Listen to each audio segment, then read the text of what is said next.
Bizi izlemeye devam edin.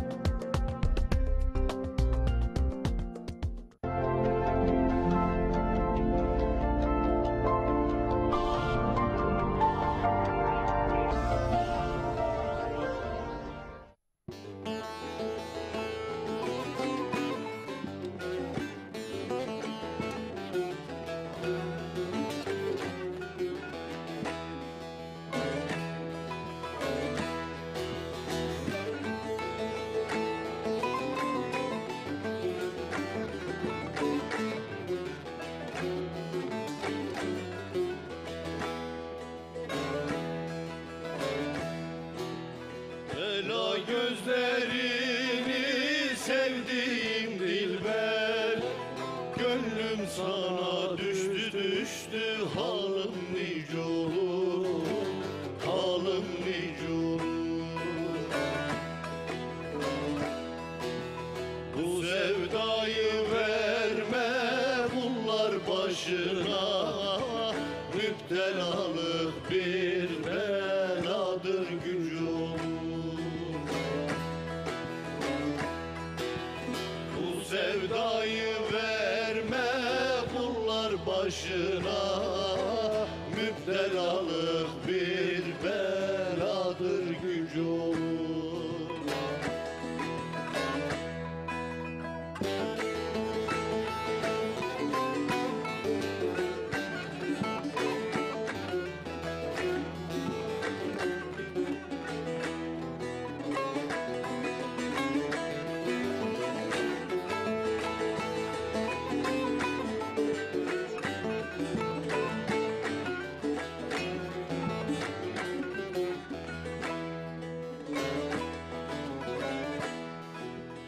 Beni ağlatma ki sen de gülesin,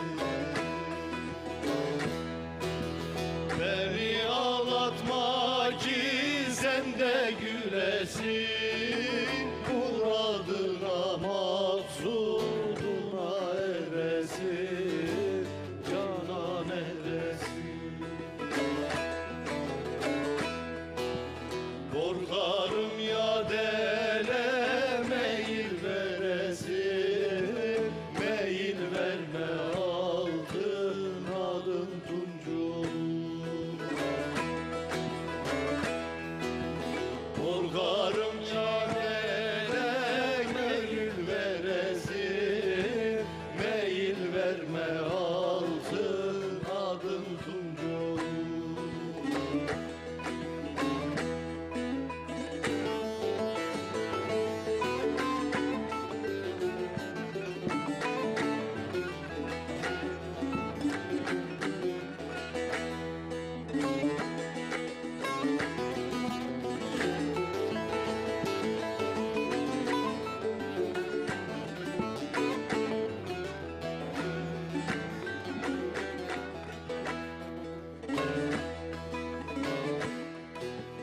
Cevheriyem yandım yandım narı bir kadar.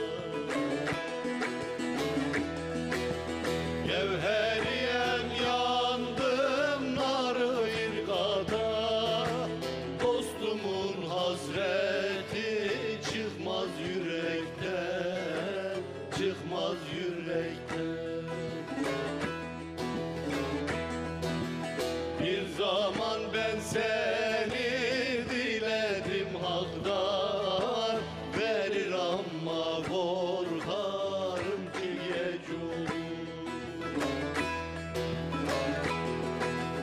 Bir zaman ben seni diledim haktan, verir ama korkarım ki geç olur.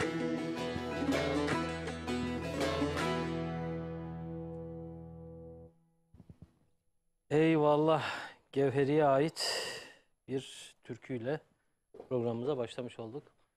Bizler yine her cumartesi olduğu gibi 19-21 saatleri arasında, bak artık doğru söylüyorum saati, 19-21 saatleri arasında Ekin TV ekranlarındayız. Ben Tarık Kavut, sağ tarafımda Özgür Çalışkan. Sol tarafımda Kenan Zede ile. Yine türkülerimizi, deyişlerimizi söyleyeceğiz. Bugün enerjimiz de iyi. Evet. İyi girdi. Yine özledik tabii sizleri. Sizlerin de bizi özlediğinizi biliyoruz tabii ki. Başka bir ihtimal olacağını da düşünmüyorum bence. Karşılıklı özleştik diyorum. Gençler. Böyle olur ya. Ne yaptınız bu hafta? Bu hafta her zamanki gibi rutin bağlama kursu, Cem. Bağlama kursun devam Bağlama ediyor. kursu devam ediyor, evet. Yeni bir öğrenci var burada. Evet. Sayın program yönetmenimiz. Kurslar devam diyorsun. Kurslar Var mı? devam ediyor. Yetişti mi öğrenciler? Var mı etkinlik böyle olur ya. Yetiştirip böyle çalıştırıp evet. ondan sonra bir etkinlikte. Ya şimdi Cem Evi'nin bir gece düzenleyecek. Yokmuş anlaşılan bu. Yok, Cem Evi Net bir bir- gece net bir düzenlemek cevap için daha şimdi verilmiyorsa- net bir şey oluşmadığı için bir şey söylemiyorum ama Yoksa hazırlar diyorsun. tabii ki de. Süper. Kısa zamanda Bizde mi, yol aldılar. bizde mi katılsak oraya? Ya yaklaşık 5-6 parça çalmaya başladılar gerçekten. Gerçekten çaldılar. Şu an. Tren gelir hoş gelir var mı ilk? Yok, onu Daha ilk- yapmadık. Yıllar Onu önce tabii. İstemediler onu, evet. İlk önce Gelin Ayşe, bak Gelin Ayşe vardı. Tren gelir hoş gelir evet. vardı. Sonra bir de şey oluşmaya başladı böyle. İlk öğretilen basit olduğu için çalması şu metrisin önü. Evet, Hmm. doğru. Ama hep şeydi. Tren gelir hoş gelir. Gelin Ayşe. Sonra şu metrisin önü. Ondan sonra da yine dertli dertliye bağlarlardı oradan. Ciddi diyorum bak. Ya genelde Enteresan. işte maviliyim. İşte Kaleden kaleye şahin uçurdum belki de. Sağ ol. Sen başka bir mesaj Daha bir yeni- mesaj veriyorsun aslında. daha yeni sizin de yaptığınız bir ara parça vardı ya, Hızır elinden tutsun. Ne Şimdi zaman? ona geçtik. Kim yaptı ya ne zaman? Siz yapmıştınız herhalde. Biz kim ya? Yok, Tarık hocam, siz yapmıştınız. Ha kayıt daha önce. Evet, Ha, evet. Sizin yaptığınız tarzda ona başladık daha yeni. biz onu niye çalmadık hiç ya? Hocam aslında repertuara Değil mi? almıştık yapacağız Evet. diye ama bir türlü kısmet olmadı Özgürüz de ama işte koroya çalıştırınca hala kısmet olma ihtimali taşıyor. koroya çalıştırınca ne yapalım hemen konuşuruz diyerek Evet. gidelim mi? Devam edelim hocam. O zaman, Hızımızı kesmeyelim. tabii o zaman gidelim. Gene konuşuruz. Ben de bu çene varken zaten konuşacağız.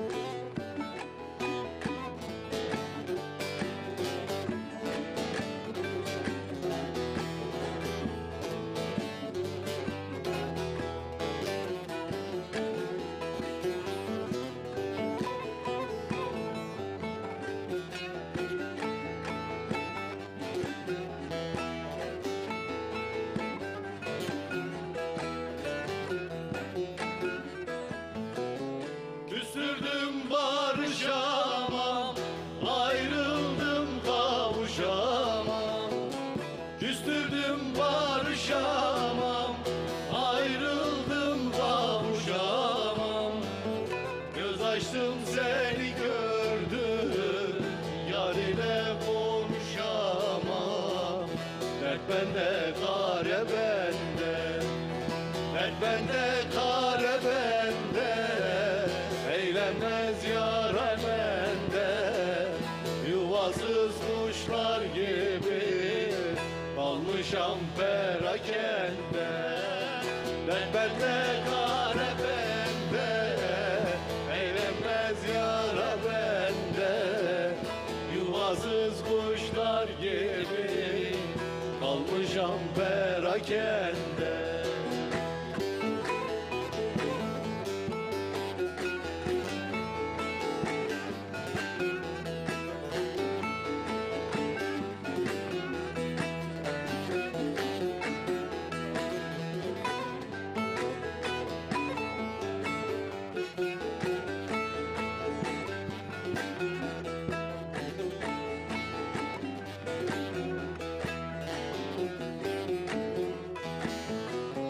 Ben garip, eşim garip, eşim yoldaşım garip. Ben garip, eşim garip, eşim yoldaşım garip.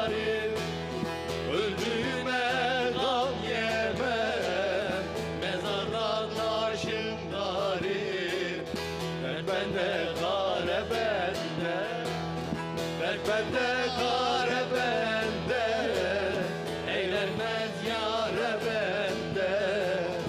Yuvasız kuşlar gibi kalmışam perakende. Dert bende, kare bende, eğlenmez yâre bende. Yuvasız kuşlar gibi kalmışam perakende.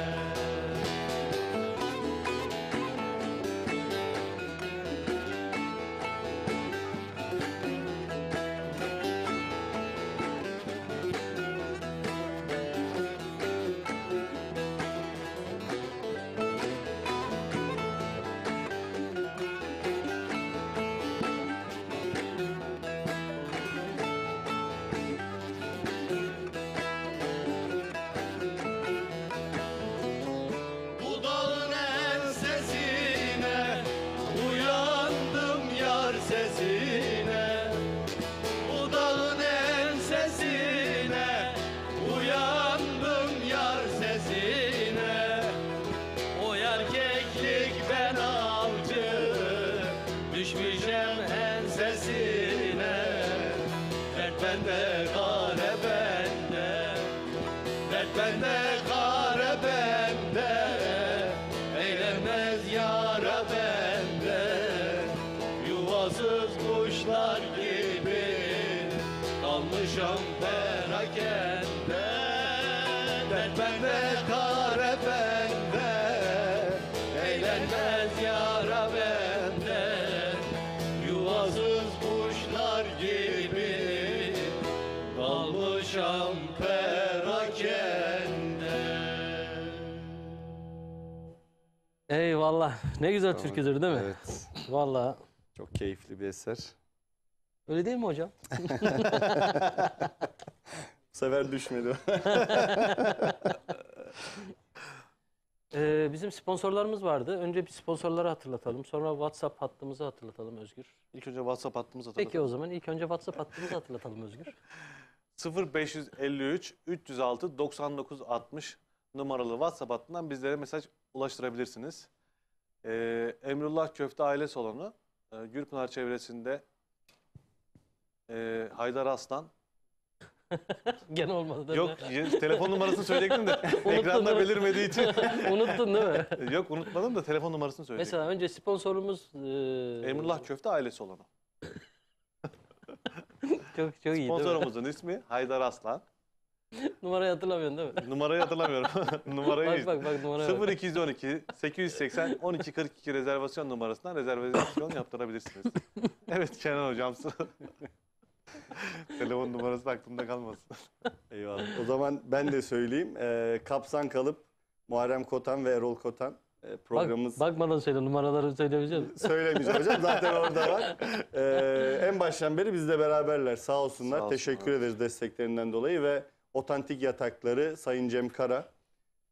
Onlar da programımızın devamı ile ilgili destekler bize. Hepsine tek tek teşekkür ediyoruz. Eksik olmasınlar. Evet. Eyvallah. Sponsorlarımızı söyledik. WhatsApp numaralarımızı söyledik.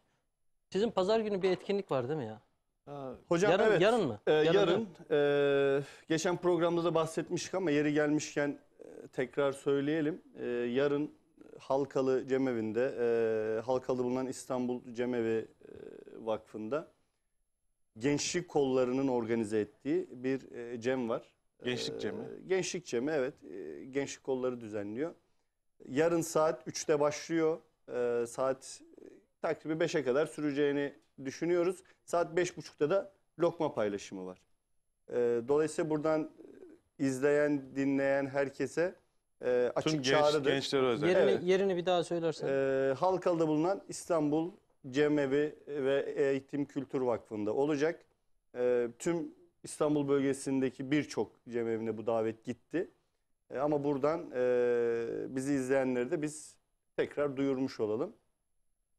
Aynı zamanda hafta içi de biliyorsunuz hocam 8 Mart Dünya Emekçi Kadınlar Onu Günü'ydü. konuşacağız. Onu konuşacağız. Onunla ilgili de etkinliklerimiz oldu. Onu da bir sonraki süreçte yine Evet. konuşuruz tabii. Hepsini konuşmayalım mı? Hepsini bir anda bitirmeyelim değil mi hocam?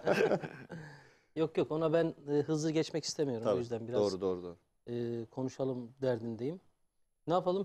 Hemen bir eser yapıp Yapalım hocam.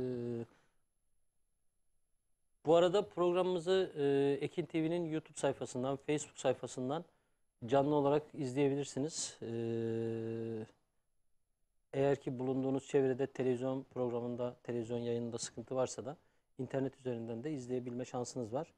Program bittikten sonrasında eşinize, dostunuza bakın böyle bir program varmış, biz bunu izliyoruz, siz de kaçırmayın deyip tekrar yine Ekin TV'nin Facebook sayfasından, YouTube sayfasından da programı özellikle Facebook sayfasından izletebilirsiniz. Program bitiyor ama bizim orada devam ediyor yani. Teşekkürler. O zaman bu sefer işte gidiyorum, yapalım yani. Peki hocam.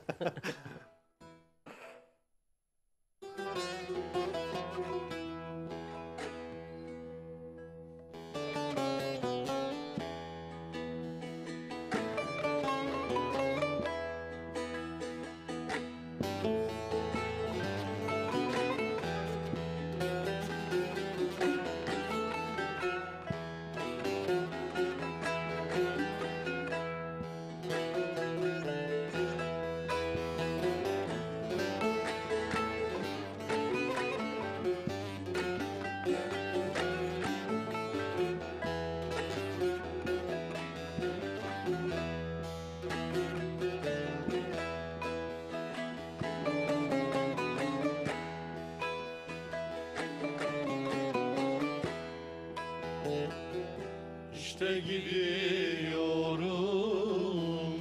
çeşmesi yahı.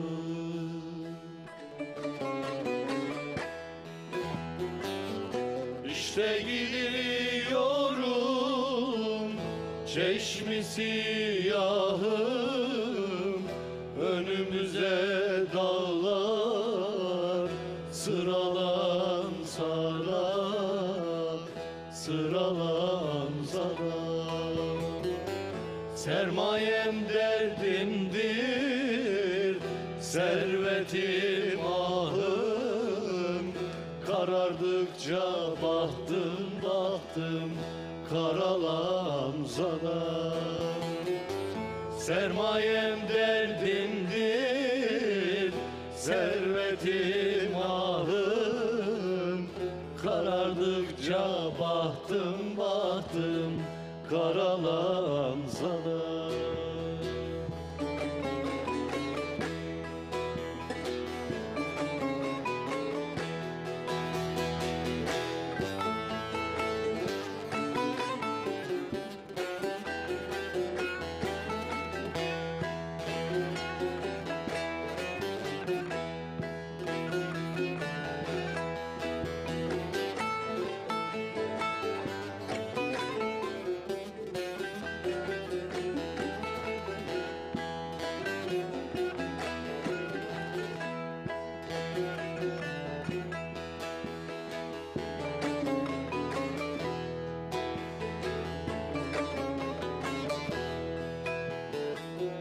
Haydi dolaşalım yüce dağlarda.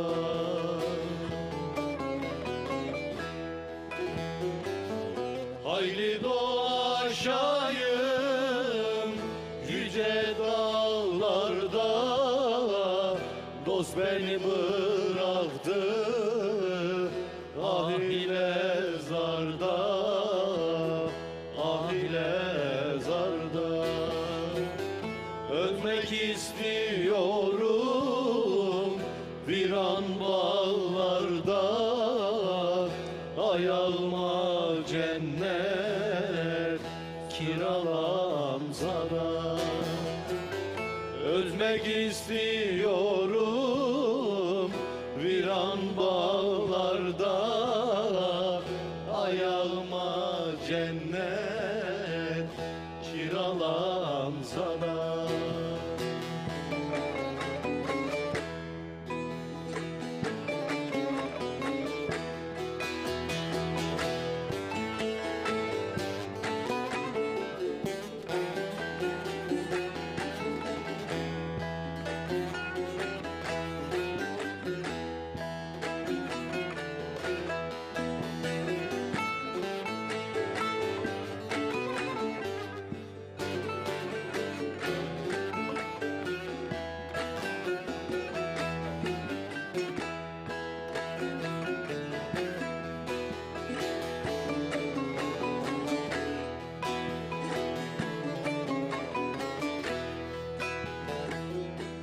Bağladım canımı Haydar zülfün teline.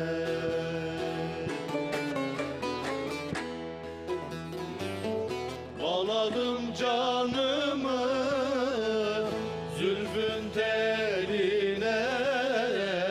Sen beni bıraktın elin diline, elin diline. Güldün Mahsuni'nin garip haline, Mervan'ın elinde parelense de. Güldün Mahsuni'nin berbat haline, Mervan'ın elinden parelense de.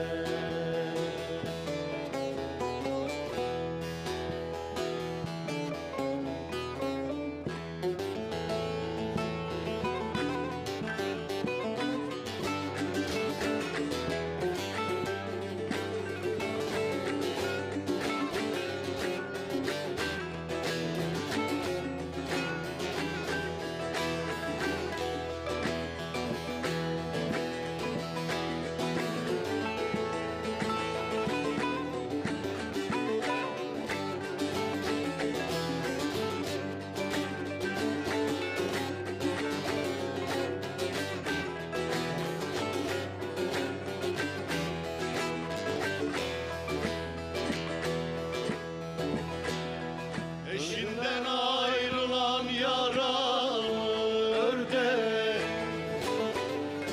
eşinden ayrılan yaralı ördek, öte dertli dertli güne çevrilir.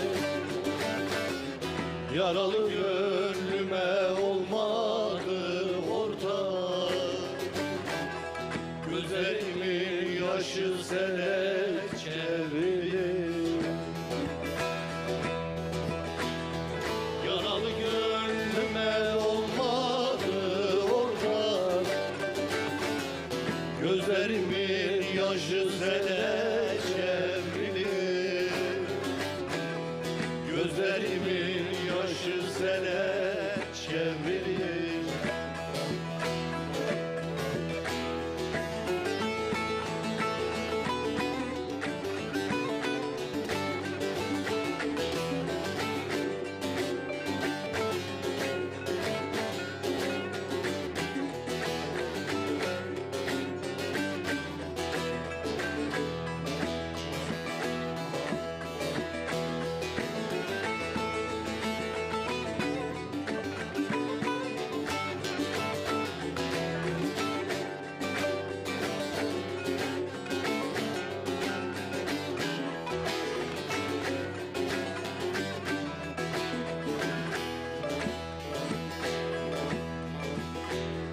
Bir değirmen yaptım koydum taşını, bir değirmen yaptım koydum taşını. Bendine çevirdim gözüm yaşını, aradım feleğin çarkı işini. Ben sağa zorlarım sola çevrilir. Aradım feleğin çarkı işini. Ben sağa zorlarım sola çevrilir. Ben sağa zorlarım sola çevrilir.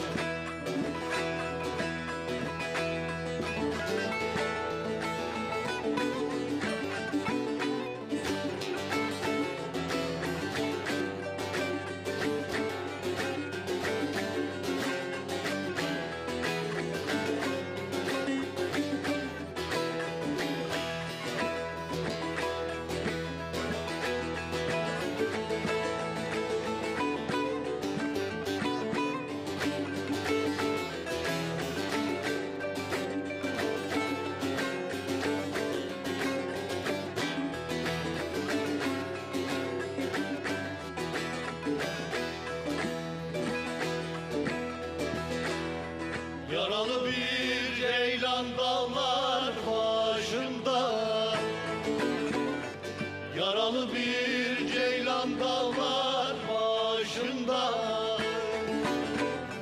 Uyur yavrusunu görür düşünde. Pervaneler gibi aşk ateşinde. Kerem yanar aslı küle çevrilir. Pervaneler gibi aşk ateşine. Kerem yanar aslı küle çevrilir.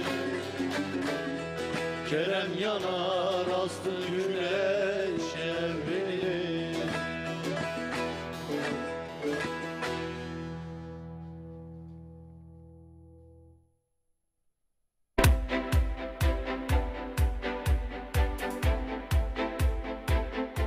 Efendim herkese merhabalar. Yine ben Emrah Binici, Ekin Grup Genel Müdürü. Şimdi bizler Gelibolu Ocaklı Köyü'ndeyiz. Şu anda burası bizim 4. projemiz. Daha yüksek ölçekte parseliniz var mı diyenler için işte sizlere müthiş bir fırsat. Ocaklı Köyü'nde Saros Körfezi'ne sadece 1,5 kilometre mesafede, kadastro yolunun hemen dibinde ve yine ana yola yakın mesafede muhteşem konumda parseller. 534 metrekare. Evet, isteyen ileride evini yapabilir, bahçesi olabilir, otoparkı olabilir. Gerçekten çok güzel konumda. Şu anda mesela bir tane satışımız var. Etrafı tellerle çevrilmiş durumda. Gerçekten güzel konumda dediğim gibi. Su sorununuz yok. Evet, 7 metreden sondajla suya kavuşabiliyorsunuz. Buranın geleceği ileride çok parlak değerli izleyenler. Daha önceki satmış olduğumuz projelerde alanlar hep kazandı. Bizler de kazandırmaya devam ediyoruz. Ekin TV güvencesiyle Ekin Gayrimenkul olarak Ocaklı Köyü'ndeyiz, Gelibolu'dayız. Saros Körfezi'ne 1,5 kilometre mesafede 534 metrekare parsellerimizin de satışına başladık. Beton direkleri dikilmiş vaziyette. İsteyen etrafını çevirebilir gördüğünüz gibi. İsteyen bungalov ev koyabilir, isteyen tin house koyabilir, isteyen prefabrik koyabilir. Şunu belirtmek istiyorum. Burada toplam 12 parsel var. Tamamı 534 metrekare. Her bir parsel 534 metrekare. Önce tapunuzu alıyorsunuz, sonra ödemenizi yapıyorsunuz. Evet, kısmi vade seçeneğimiz var. Bunu da hemen açıklamak istiyorum. Emsalleri 1 milyon. Bakın buradaki değerler. Özellikle Güneyli sınırdayız biz. Güneyli'ye sınır parsellerimiz. Hemen yanı başında imarlı ifrazda arsa vasfında yerler var. Güneyli'ye sınır. Güneyli'de metrekaresi 5.000-6.000 liradan satılırken bizler Güneyli'ye sınır olan bölgede Ekin TV izleyenlerine müthiş bir kampanyayı yeniden başlattık. 12 parsel var. Bunun bir tanesini verdik. Geç kalmadan sizler de yerinize ayırttırın. Vereceğim telefon numarasını, ekran altındaki numarayı arayarak hangi gün müsaitseniz bize söylemeniz yeterli. Bizler sizleri Beylikdüzü'ndeki ofisimizden hareket ettiriyoruz. Servis aracımızla yaklaşık 2,5 saatte burada oluyoruz. Güzel bir yolculuk oluyor, güzel bir muhabbet oluyor ve muhtemelen de zaten genelde ben geliyorum. Sizlere ben eşlik ediyorum. 0212 594 4594 telefon numaramız. 0212 594 4594 hemen kadastro yoluna cephe, hemen yanında 1,5 kilometre ileride Saros Körfezi var. Hatta Mavi Saros olarak geçiyor. En temiz bölgelerden bir tanesi. Saros Körfezi'nin özelliği kendi kendini temizleme özelliğidir değerli izleyenler. Yazın buraya geldiğiniz zaman böyle mis gibi pırıl pırıl suda yüzmek istiyorsanız, hayallerinizi gerçekleştirmek istiyorsanız ve ileride güzel kazançlar elde etmek istiyorsanız gelin burayı görün ve tercih edin. Biraz önce ne söyledim? Emsalleri evet 1 milyon 534 metrekare, yarım dönümden daha fazla. Dediğim gibi bungalov koyabilirsiniz, etrafını çevirebilirsiniz. Etrafta zaten görüyorsunuz. Bakın bağ evi yapmışlar. Hemen yan tarafında bir prefabrik var. Gerçekten güzel bir konumda. Peki biz ne yapıyoruz? Yine yapacağımızı yaptık ve indirimli fiyatı 1 milyon değil, bakın 750.000 TL ve bunun 500.000 TL'si nakit, geriye kalanı da sizlere vade seçeneği sunuyoruz. 0212 594 4594 telefon numaramız. Ulaşım çok kolay. Beylikdüzü ofisimizden 2,5 saatte. Şu anda biz bu reklamı çekiyoruz ve bizim ekibimiz şu anda canlı olarak söylüyorum bunu. Yani latife değil. Canlı olarak şu anda tapudan geliyorlar. Ben konuşurken onlar inecek. Ve ellerinde tapularla zaten göreceksiniz. Bizzat ben buraya çağıracağım ben anlatırken ve hemen röportaj yapacağım ve ellerinde tapularla bugün yine 2 izleyicimizi tapu sahibi yaptık. Şimdi ben ne diyeceklerini bilmiyorum. Yani hatta Haydar abi şöyle bir döndürebilirsek. Bak şu anda araçtan iniyorlar. Ben de dönüyorum. Dönelim şöyle. Karşımızda tapu dairesinden gelen izleyicilerimiz, satış ekibimiz, tapusunu alan müşterilerimiz. Şimdi ben canlı canlı onları buraya davet edeceğim. Nasıl ilk geldiklerinde nelerle karşılaştılar? Ondan sonra tapuları ne kadar süre içerisinde aldılar? Memnunlar mı, mutlular mı bilmiyorum. Bak bunların hepsi spontane gelişen, canlı gelişen olaylar. Evet. Şimdi ben buradan hemen kimi çağırsam acaba ki? Kimi çağırsam? Aleyküm selam. Aleyküm selam.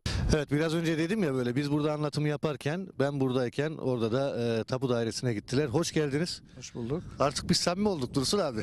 Şimdi şunu soracağım ben. İlk başta geldiğiniz zamanki böyle karşılamadan şu ana kadarki olan durumu özetler misiniz? Ondan sonra yerimizi soracağım. Tavsiye edersiniz, etmezsiniz. Tamamen böyle net olaraktan ne gördüyseniz onu söylemenizi istiyorum. Ekran başında izleyenlerimiz için. Çünkü hiç kimseyi kandırmak da istemiyoruz. Zaten kandırmıyoruz da. Yer kendisini belli ediyor. Hepsini ben anlattım biraz önce. Bir de sizden duyalım. Ben ismim Dursun Çetin. Ta ki reklamlarda dinlediğim kadarıyla, oradan aradığım, buraya kadar geldiğim kadarıyla her şey gerçek, samimi, dürüst. Hepsine teşekkür ederim. Başta Emrah Bey olmak üzere. Hemşerim aynı zamanda. Evet.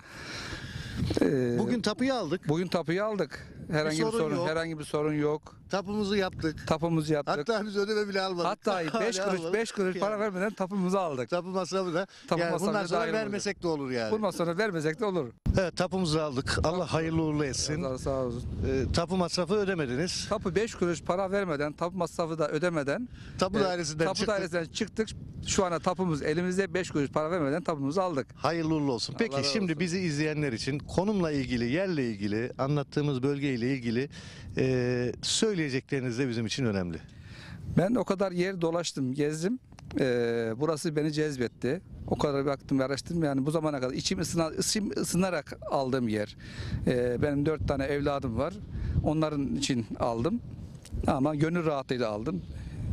Bu konuda Ekin TV ailesine teşekkür ederim. Tavsiye de ediyoruz o zaman. Tavsiye ediyorum kesinlikle. Çok teşekkür ederim tekrardan Dursun abim. Hayırlı uğurlu olsun. Allah razı olsun. Sağ olun.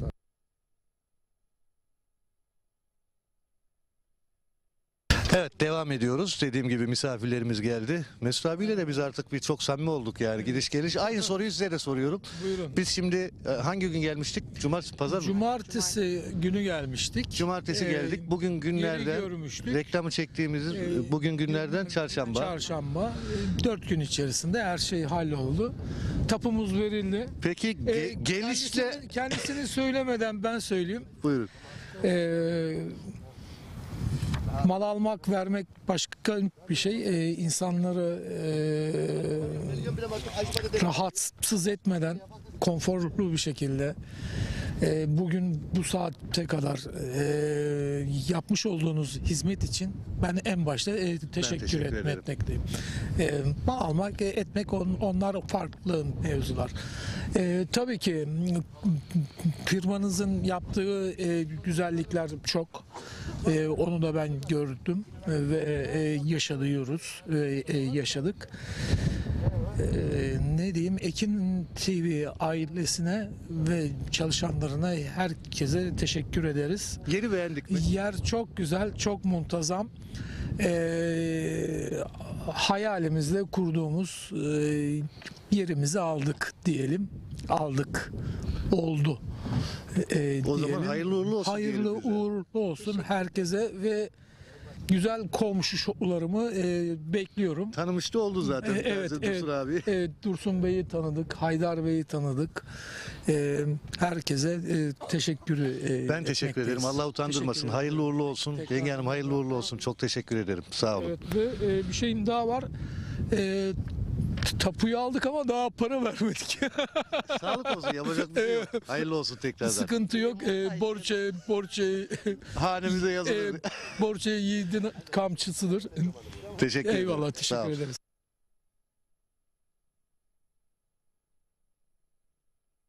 Hoş geldiniz öncelikle. Sizi öncelikle kısa bir tanıyabilir miyiz? Ayhan Gürlevik. Erkan Arslan. Hoş geldiniz. Nasıl, yolculuğunuz nasıl geçti? Harikaydı. Evinize sağlık. Hem karşılama çok güzeldi. Yine çok sağ olun arkadaşlar. Valla çok teşekkür ediyoruz. Gerçekten çok güzel. Diyecek bir şey yok. Peki arsalarımızı beğendiniz mi? Manzarayı gördünüz canlı canlı. Saros Körfezi'nin hemen dibinde aslında. Yani Nasıl? beklediğimizden daha iyi çıktı. Ben bu kadar güzel beklemiyordum arsalarımızı. Gerçekten çok güzel yer. İnşallah arkadaşlar konuşup anlaşabilirsek buradan bir yer alacağız. İnşallah. Aynen öyle, katılıyorum arkadaşıma ve almayı düşünüyoruz yani buradan.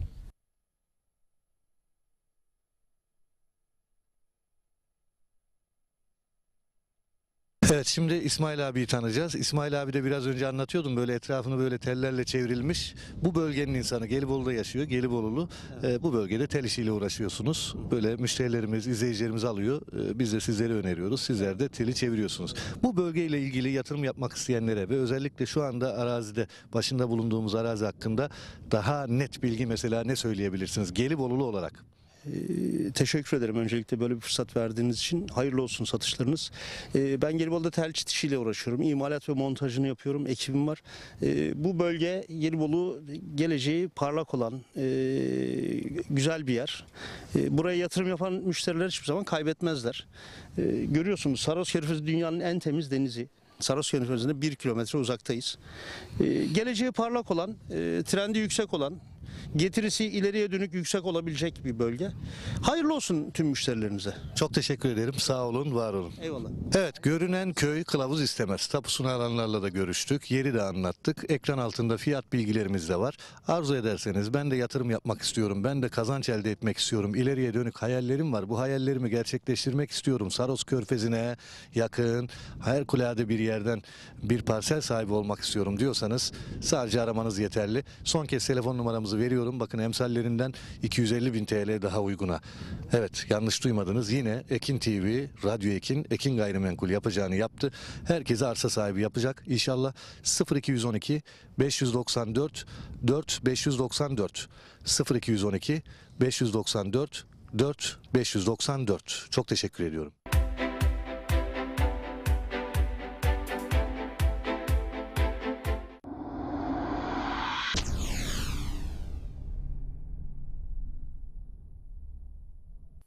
Efendim herkese merhabalar. Kucak dolusu sevgiler, selamlar. Bir cumartesi klasiği Söz Derneklerde programına efendim hoş geldiniz. Ekranları başında bizleri takip eden Turgut Ersekman'ın hazırlayıp sunduğu Kadınlar Günü özel programının konukları Mavi Umut Gönüllüleri Derneği Başkanı Safiye Aydın,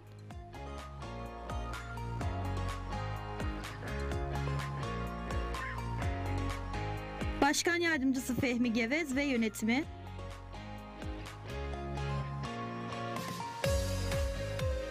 sanatçı Mehmet Beyazıt.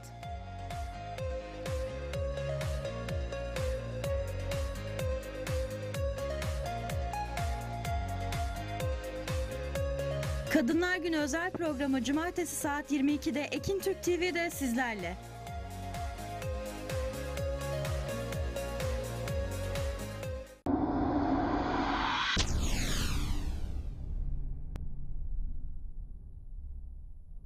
Evet dostlar, arkadaşlar, saygıdeğer bayanlar ve baylar, Ekin TV ekranlarında bir Aytaç Show'unda başlangıcın... Aytaç Show programının bu haftaki konukları Çamaluk AK Parti Belediye Başkan adayı Ergün Bakırhan,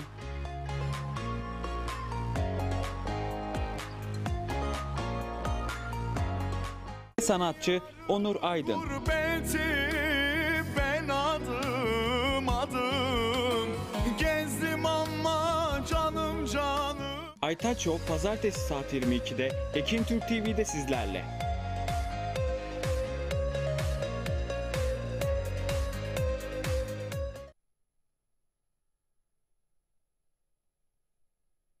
Artık sarılmaz yaranın tek sahibi Benim neler çektiğimi Anlaturnam ne gezersin dedim, başka yarın var mı? Söyledi yok yok. Bu nasıl bir derttir, dermanı yoktur. Bahçe duvarından açtım bir gün, çıkıp gel uzak yollardan.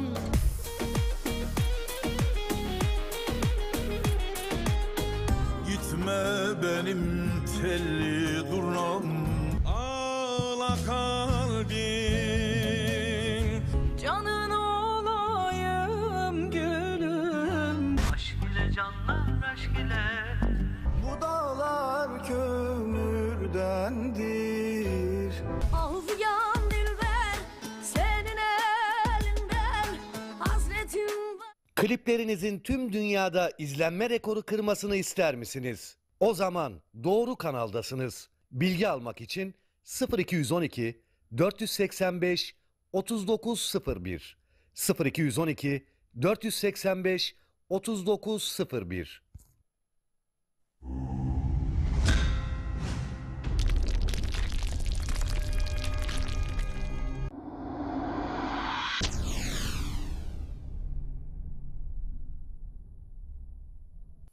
Efendim herkese merhabalar. Kucak dolusu sevgiler, selamlar. Bir cumartesi klasiği Söz Derneklerde programına efendim hoş geldiniz. Ekranları başında bizleri takip eden Turgut Ersekman'ın hazırlayıp sunduğu Kadınlar Günü özel programının konukları Mavi Umut Gönüllüleri Derneği Başkanı Safiye Aydın,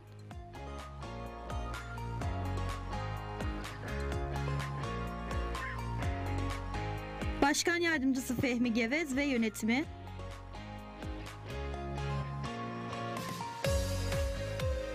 sanatçı Mehmet Beyazıt.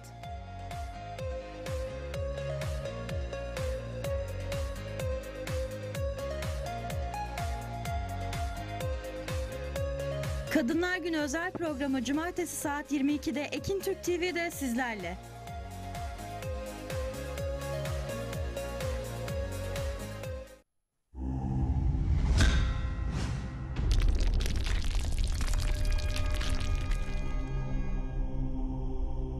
Bizi izlemeye devam edin.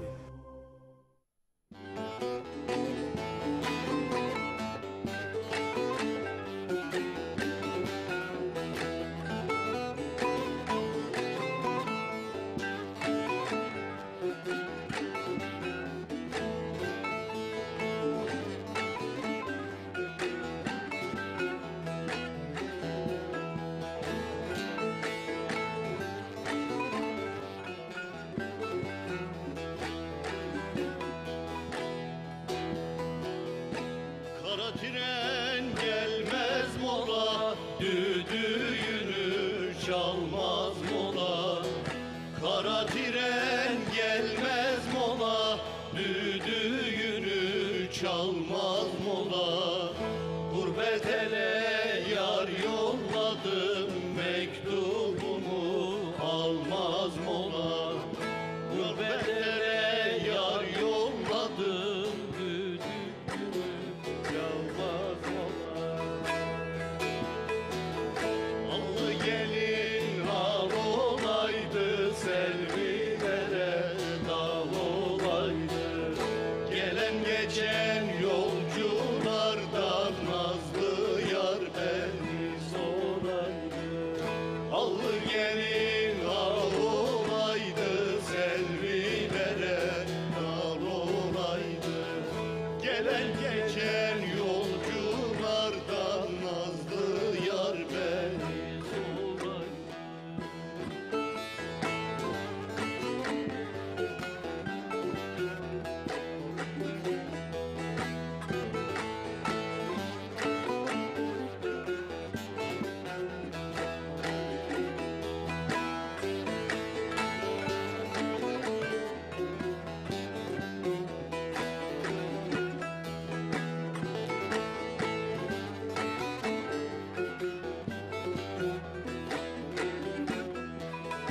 Aldım çantamı elime, çıktım gurbetin yoluna.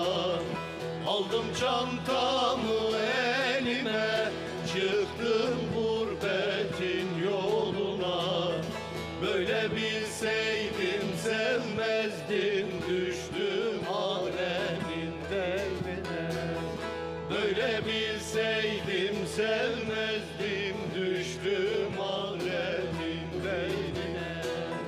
Allı gelin al olaydı, selvilere dal olaydı. Gelen geçen yolculardan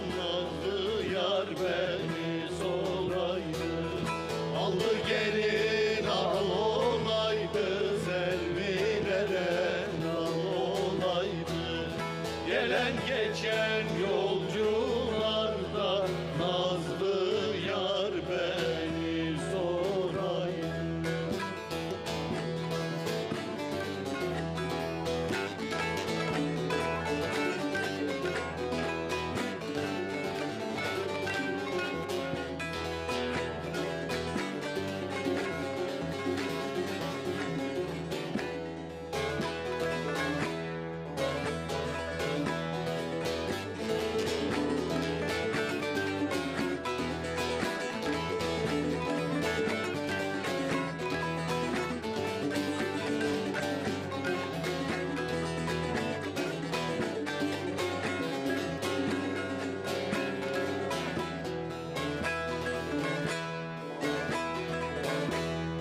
Dılgır dılgır desen seher yerleri, dılgır dılgır desen seher yerleri, doğru gelir doğru doğru gider mi yar yar, hakkın emriyle çürüyen canlar canlar.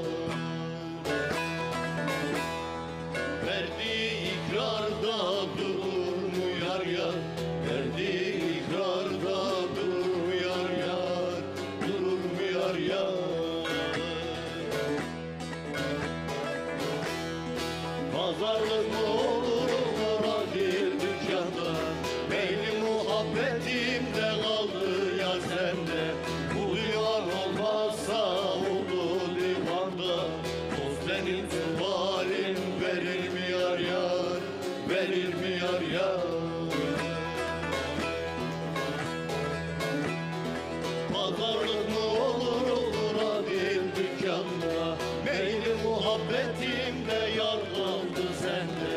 Bu divan olmazsa olur divanda, dost benim sualim verir mi yar yar, verir mi yar yar.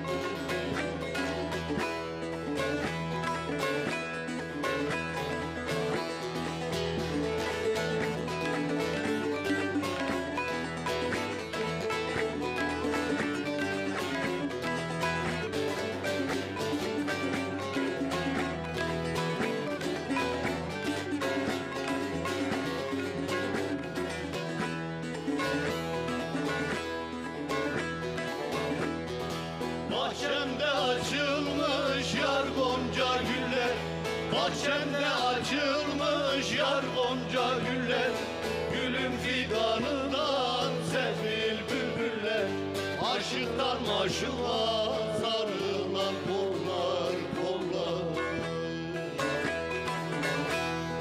Bin yıl yerde yatsa çürür mü yar yar, bin yıl yerde yatsa çürür mü yar yar, çürür mü yar yar. Abdal bir sultanım da kalbi zar olan, döner mi sözünden de gerçek yar olan, senin gibi ahtı sadık yar olan, verdiği ikrardan döner mi yar yar, döner mi yar yar.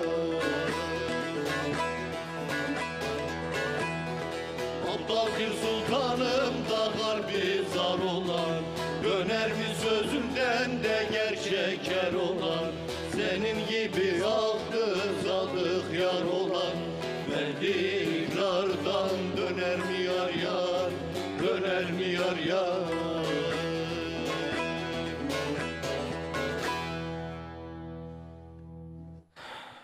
Eyvallah. Yine bir hızlı giriş yapalım dedik, değil mi? Evet hocam. Kara tren gelmez mola. Sonra yine Pir Sultan eseri pazarlık mı olur? Bir mesajlarımız var mı? Bakalım. Kaç tane mesajımız var? Evet. Demek ki henüz ısınamamışlar. Henüz tabii. Serdar adı neydi bu arkadaşın ya? Özgür. Özgür Bey, Mahmut. Serdar beni andı. Serdar kimse. Serdar diye birini de tanımıyorum şimdi. İşin enteresan tabii. Özgür'ün demek ki aile, sülale henüz kanalı Ya açmamış. bugün İzlemiyorlar. yok bugün şimdi Yoğunlar herhalde. Allah rahmet eylesin Hüseyin Göçmen dedemiz pirimizin abisi Kasım Göçmen hakkın rahmetine kavuşmuştu. Bugün Bağcılar Cemi'nde 40'ı vardı. Babamlar falan oraya gitti. Oradalar. Eşimgil tarafının da düğünü var. Onlar da şu an düğündeler. O yüzden Eyvallah. Olsun, sağ olsunlar. İyi yayınlar. Ben Sultan Aydın. Böylesi harika bir program izlenmez mi? Çok özledik tabii ki de. Teşekkürlerimi iletirim. Dedik ya siz de bizi özlediniz diye. Ha, sağ olsunlar. Teşekkür Sağ ederim. olsunlar. İyi yayınlar. Tokat Erbaa'dan Ahmet Sur. Yeşil başlı gövel ördek söyler misiniz demişler. Oo, güzel. Biz başka bir ördek söyledik ama Kabul buyursunlar tabii hepsi hocam. bizim ördeğimiz ya, değil mi? Tokat'a da selam olsun. Selam Ekin TV. Bizi söylemiyorlar. Ben Boran. Sizi İzmir Çiğli'den izliyoruz. Sıradaki eser Kocadağ ailesine gelsin. Sağ olsunlar. İyi akşamlar canlar. Ben Hüseyin Yeter. Adıyaman'da kucak dolusu selamlar. Mümkünse Mulis Akarsu'dan bir eser istiyoruz. Hoşça kalın. Türkülerle kalın. Ben Antalya'dan Muharrem Sevindik. Güzel bu nasıl sevdaymış. Bak o eser de vardı. Evet. Bak unuttuk. Çok da güzel bir eser. Eseri rica ediyorum demişler. olsun. Adıyaman'dan Ali Kolu Açık. Hekiman'da annem ve kardeşim Hasan, yeğenlerim Eylem, Çilem, Samur, Ankara'da kardeşim Veli, Malatya'da kardeşim Leyla ve çocuklarım için sıradaki eseri istiyorum. İyi akşamlar, iyi programlar. Sağ olsunlar. Sıradaki eseri Görkem Öztanık için çalabilir misiniz? Demişler. Merhaba değerli Zakir arkadaşlarına güzel programından dolayı teşekkürler. Abuzer Gaffar Zengin. Abuzer abimiz. Selam Bizden de olsun selam bize de, olsun. evet. Ben Özgür'ün annesi. Dedik ya bak geldi. Demek ki dönmüşler. Tarık Bey ve Kenan Zakirlerimize başarılar diliyorum. Hızır yardımcınız olsun inşallah. Eyvallah. Eyvallah. Sağ olun, var olun. Bak beni hiç evet. bile yazmadı, gördünüz mü? Ben Özgür'ün annesi dedi yani. Ama sizi söyledi. Şimdi ne yapalım? Şöyle bir hareketli yapalım Evet mı şimdi? hocam. Ne Bugün, diyorsunuz? bugün enerjimiz yüksek. Evet. Bir de bu arada biz çayımızı aldık. Bugün programda dedik çay içelim. Bence sizler de bizi çayınızla, pastanızla, böreğinizle başka ne olur çayın yanında? Her şey olur. Çay olunca her şey olur. Her şey olur. Sizler de bize orada eşlik ederseniz. Ablamıza da çok teşekkür ediyoruz. Sağ olsun. Ellerine Tabii ki sağlık. programın oluşmasına emek veren herkese çok teşekkür ediyorum. Murat abi sen de mi ayrıca teşekkür mü istiyorsun Murat abi? Hayır, hayırdır. Herkese dedim ya, tek tek mi sayayım? Herkese teşekkür ediyorum. Murat abiye ayrıca teşekkür ederim. Tamam mı Murat abi?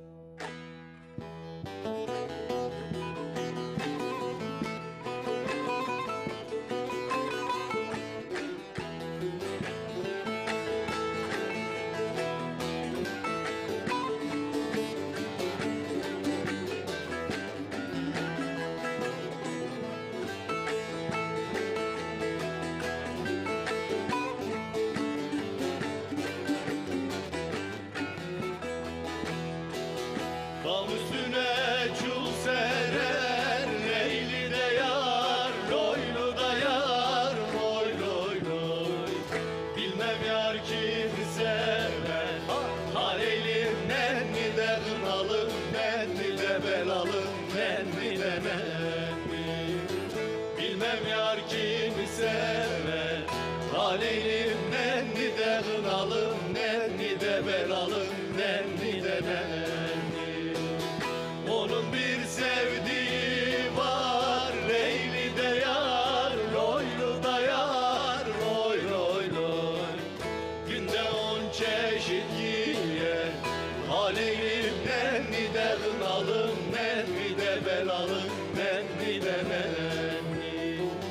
Günde 10 çeşit yiyer, Haleylim nenni de kınalım, nenni de belalım, nenni de nenni.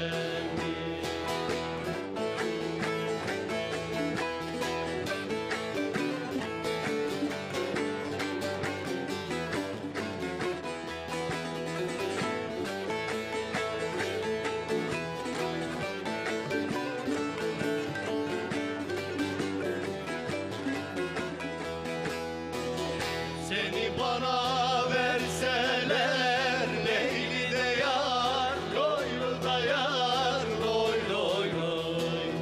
Cihana bildirseler, Aleylim nenni de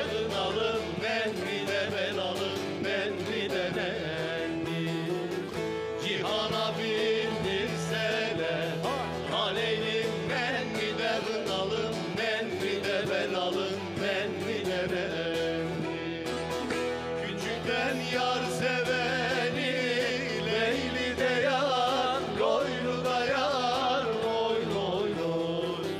Cennete gönderseler, aleylim nenni de kınalım, nenni de belalım, nenni de nenni. Cennete gönderseler, aleylim nenni de kınalım, nenni de belalım, nenni de nenni.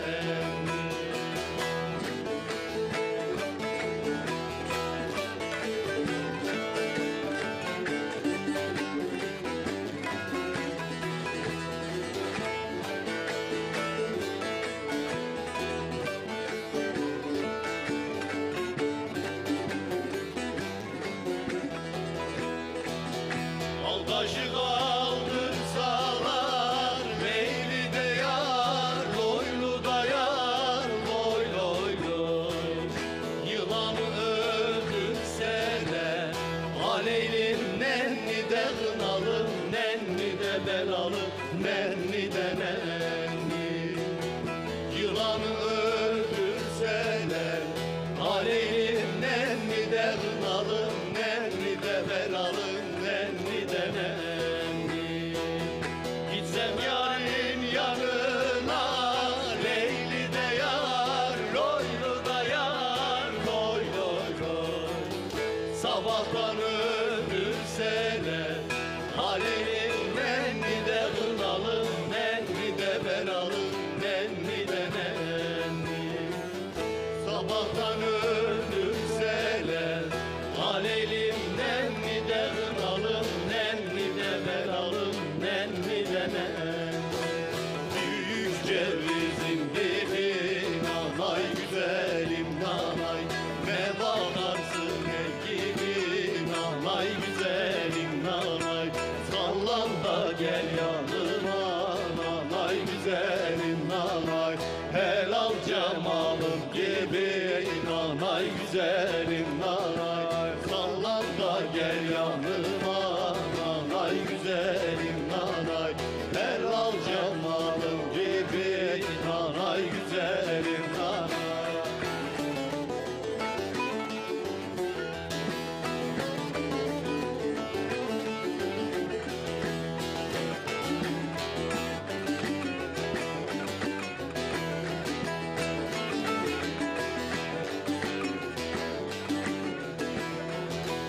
Büyük ceviz yarıldı, nanay güzelim nanay.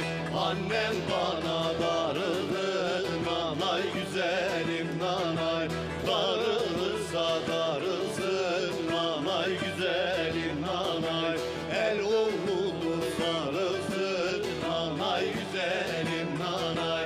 Darılırsa darılsın, nanay güzelim nanay. El kızıdır sarılsın, nanay güzelim nanay. Makaram sarı bağlar, loy kız söyler gelin ağlar. Makaram sarı bağlar, loy kız söyler gelin ağlar. Niye ben ölmüş müyem, loy az yan karalar bağlar. Niye ben ölmüş müyem, loy az yan karalar bağlar. Löperde, löperde, sütün yüzüne perde. Devriyeler sardı da bizi, meğer kaderim böyle. Devriyeler sardı da bizi, meğer kaderim böyle.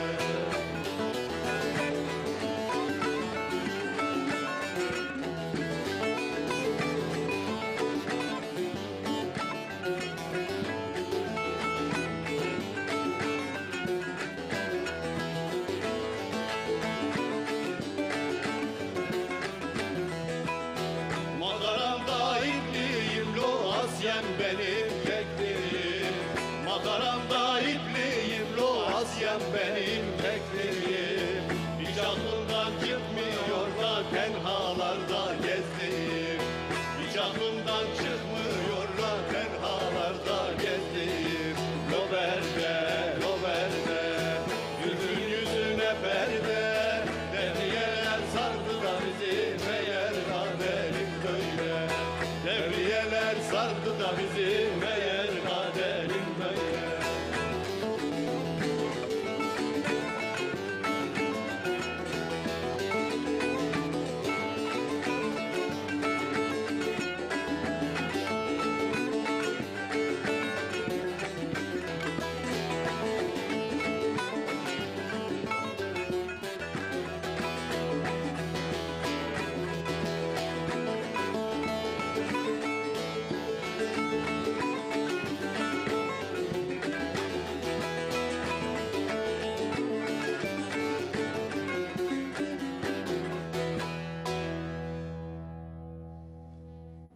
Eyvallah.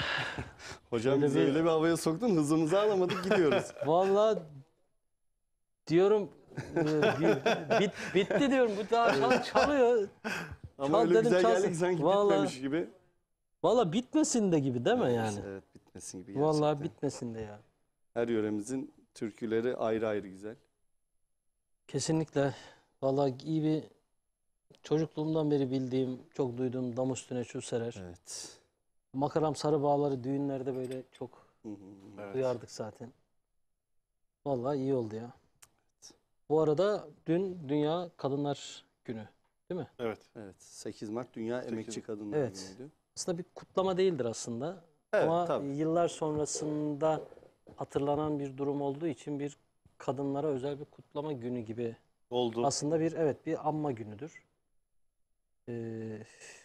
Bir farkındalık yaratmak için anılıyor, kutlanıyor artık. Aslında bir güne sığdırmamak lazım böyle şeyleri de işte. Her gün aslında, evet. İşte vesile de lazım. Evet. Bu vesileyle biz de tüm Kadınlar Günü'nü anmış olalım, kutlamış olalım. Hepsini bir arada hatırladığımızı. Aslında siz tabii çok iyi biliyorsunuz hocam, bu tarihçesinde aslında çalışan kadınlarla ilgili kötü bir mazisi var. Oradan çıkmış. Evet, oradan çıkmış. Konuyu anlatmak istemedim. Evet, çok biliyorum hocam. Rahatsız edici. Sonrası aslında biraz yani bunun kabul edilişi, bunun anma gibi ortaya çıkışı, ilk defa işte dünyada kabul edilişi, Türkiye'de kabul, 1920'li yıllarda falan kabul edilmiş bir durum aslında. Fakat anma durumu yıllar sonrasında ortaya çıkan, yani her ülkemizde de dünyada da hep geç kalınmış hep bir durum vardır ya, geç kalınmış bir şey. Yani şu an ansan ne olacak, kutlasan ne olacak, hani böyle bir durum da var da hatırlamak adına, dikkat çekmek adına belki iyi bir şey olabilir.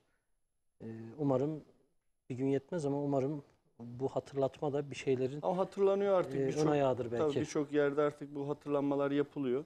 Anmalar yapılıyor. Evet, dernekler, belediyeler bu konulara artık özen gösteriyorlar. Önem hassaslar bu artık, konuda. Kadının normal sosyal hayat içerisindeki yeri çok önemli, çok büyük. Bak, seçim var önümüzde. Dün baktım bir şeye, çok fazla mesela kadın muhtar adayı var. Evet, doğru. Bu sene herhalde daha fazla. Yani sosyal hayat içerisinde kadının yeri artık çok daha belirgin, çok daha fazla, çok daha ihtiyaç durumunda da yani. Çünkü bazı noktalarda bir erkeğin insan iletişimi bazen zayıf kalabiliyor ve kadının gerçekten kontrollü ve anlayışlı tarafı, belki annelikten gelen tarafı bilmiyorum. Bu gibi durumlarda daha paylaşımcı, daha insancıl ve insanları bir araya getirmek adına daha doğru olabiliyor. O yüzden de kadın sosyal hayat içerisinde bence belirli noktalarda özellikle olmalı diye düşünüyorum.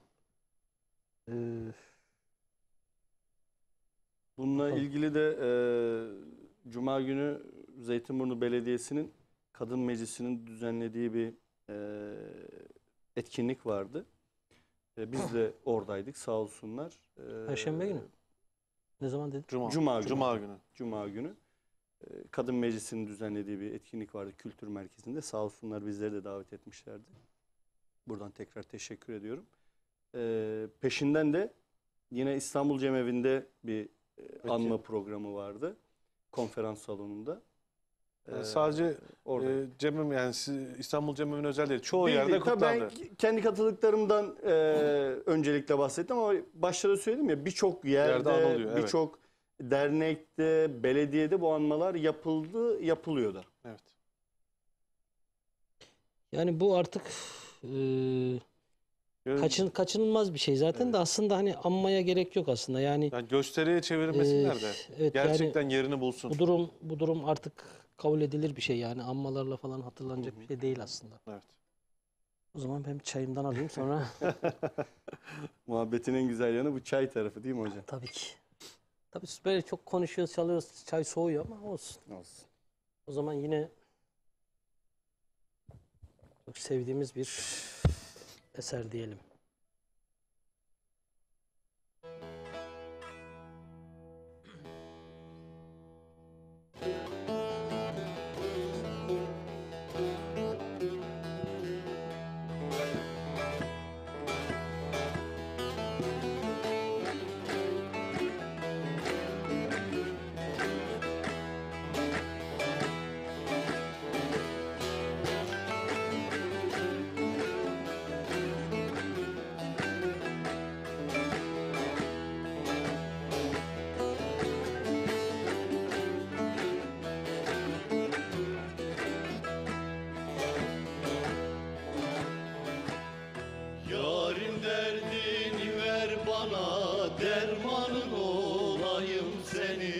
Yarim derdini ver bana, dermanın olayım seni. Bülbül gibi cemaline, aşığın olayım seni. Bülbül gibi cemaline, aşığın olayım seni. Yakma beni, yandırma beni, aşk elinden kandır beni. Yakma beni, yandırma beni, aşk elinden kandır beni. Sarhoşuma yıktır beni, mestanın olayım sen. Sarhoşuma yıktır beni, mestanın olayım sen.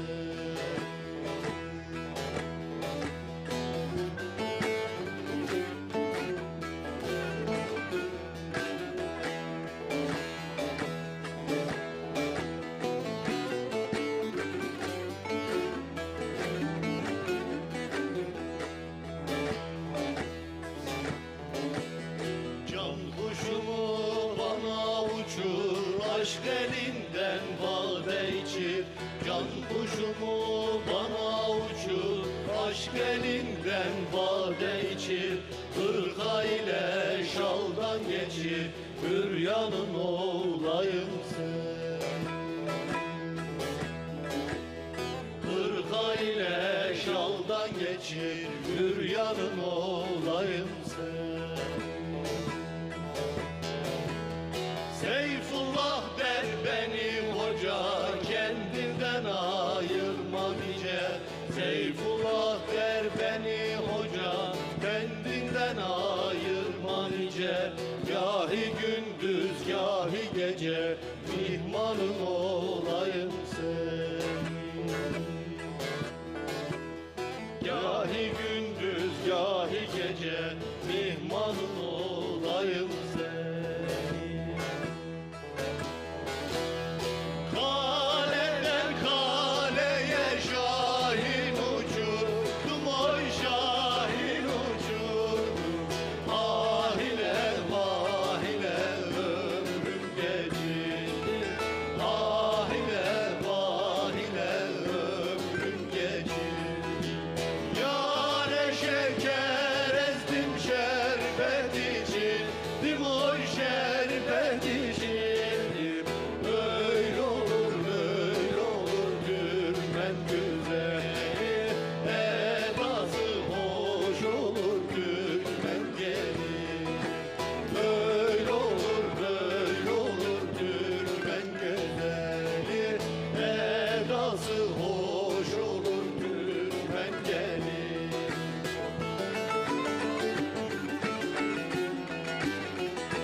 Eyvallah. Ne güzel oluyor değil mi böyle? Evet hocam. Güzel oldu. Bayağı coştuk ya. En azından biz eğleniyoruz. İnşallah Vallahi. ekran başındaki seyircilerimiz de. Bence eğleniyorlardır ya. Umarım. Biz burada bu enerjiyi gönderiyoruz. Onlar almıyorlar mı diye düşünüyorsunuz? Bence Mutlaka alıyorlar. alıyorlardır, evet. Bence alıyorlar. Özgür, WhatsApp numaramızı bir daha hatırlat. Niye bugün mesaj gelmiyor? 0553 306 99 60 nolu WhatsApp hattından bize mesajlarınızı iletebilirsiniz. Özgür, artık sana da mesaj gelmiyor. en azından sana mesaj geliyordu. Artık sana da gelmiyor. Demek ki mesajımız yok. Mesajımız yoksa o zaman ne yapalım? Devam edelim mi gençler? Devam edelim hocam. Şunu gözüme çarpıp duruyor ya. Peki. Nasıl? Peki. Değil mi? İyi akşamlar. Ben Kayseri'den Mehmet Altundal. Odam kireç tutmuyor türküsünü eşim Esma ve oğlum Deniz kızım Eylül için istiyorum demişler. Sağ olsunlar. Merhaba canlar. Ben İlyas Çalışkan. Aha. Baba. Anne geldi. Şimdi Yavaş baba. yavaş ekran başına gelmeye başladılar.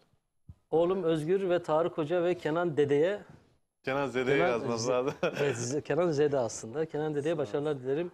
Hızır yardımcınız olsun. Eyvallah. Zile'den izliyoruz demişler. İyi akşamlar. Ben Kamile Ertekin, eşim Dursun Ali Ertekin. Hayırlı akşamlar.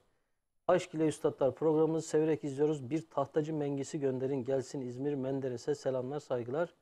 Ben Eskişehir'den Ali Döndü. Ceylan Mahsuni'den Yuh çalarsanız sevinirim. İyi yayınlar. Göllü köyünden selamlar. Arayı arayı türküsünü rica ediyorum. Okursanız sevinirim demişler. Sağ olsunlar. Herkese tek tek Evet. teşekkür ederiz. O zaman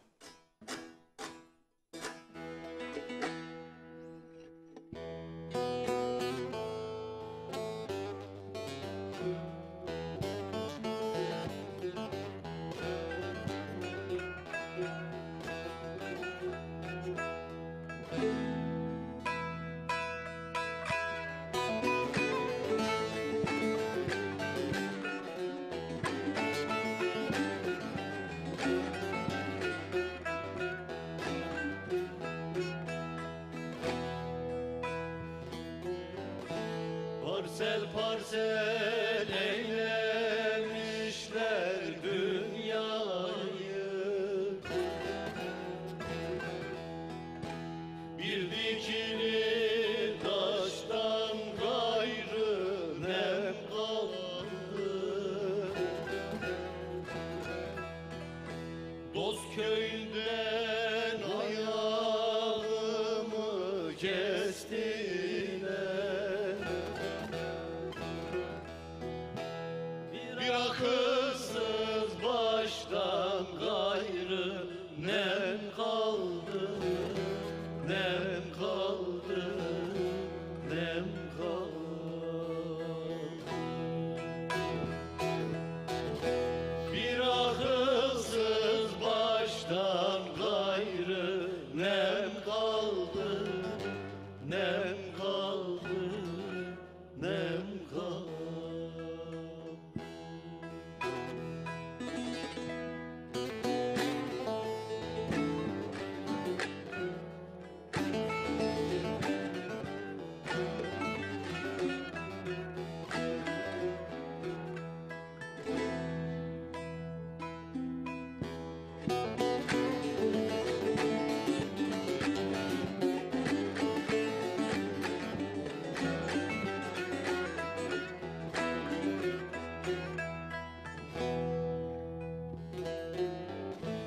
Padişah değilim çeksem otursam, saraylar kursam da asker yetirsem,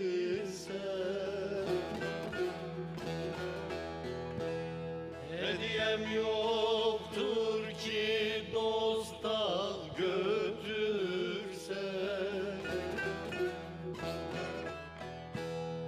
İki damla yaştan gayrı nem kaldı, nem kaldı, nem kaldı.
bere. Geçti dost kervanı, eyleme beni, eyleme beni.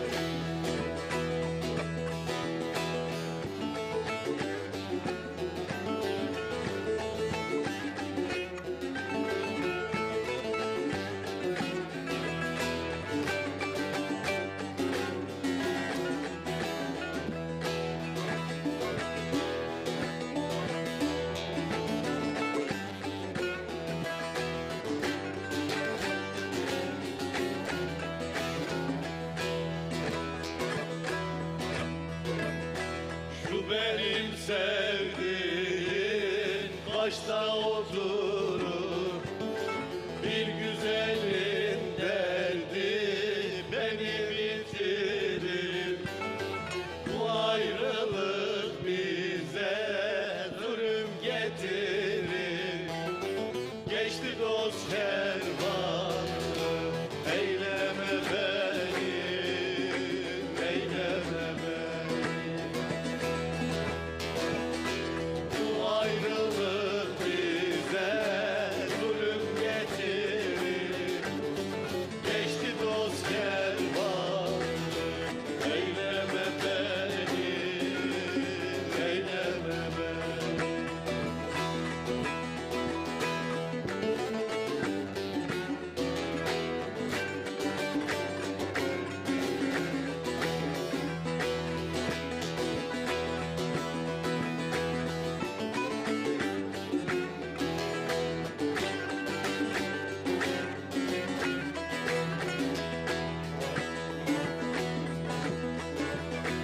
Bir sultan aptalım, kaldım aşağım. Aşıp yüce dağı, engin düşerim. Çok nimetin yedik, helallaşalım. Geçti dost kervanı, eyleme beni, eyleme beni. Söz nimetin yedik, helallaşalım. Geçti dost kervanı, eyleme beni, eyleme beni.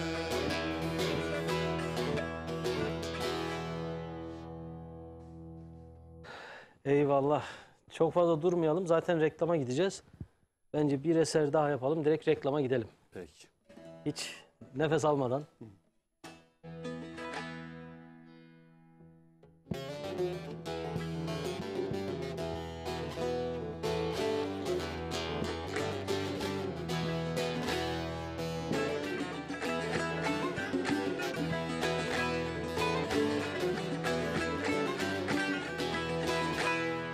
Dertli gönlüm deftere,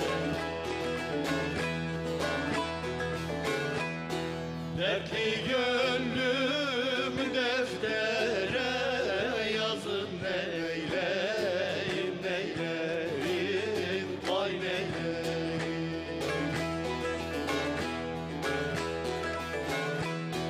Ben söyledim yar tutmuyor sözüm, neyleyim, neyleyim.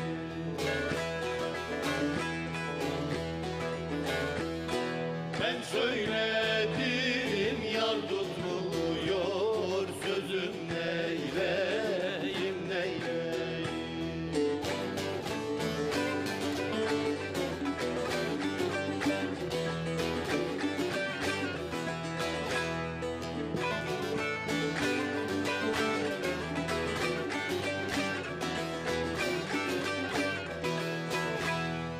O yar merhamet etmiyor.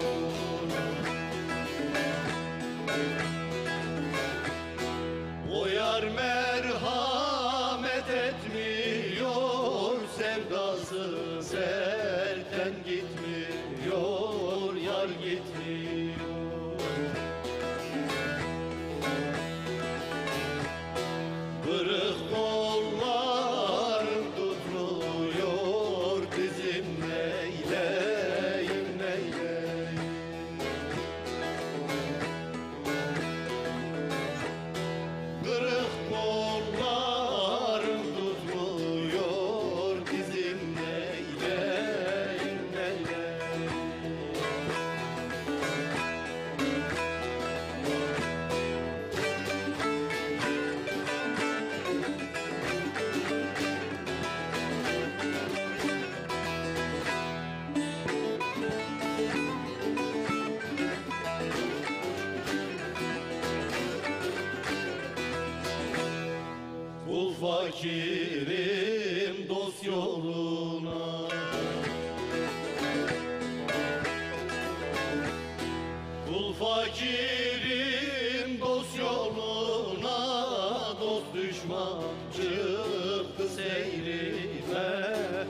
seyrime.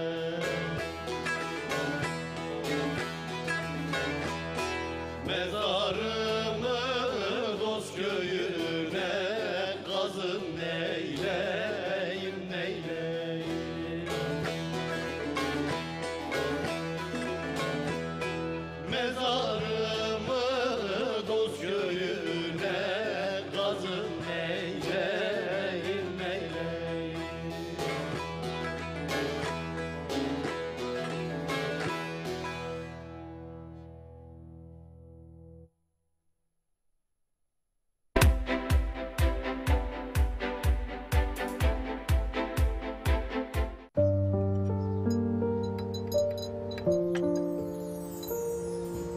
Yıllar olmuş birlikte sahile inmeyeli. Ne iyi yaptık.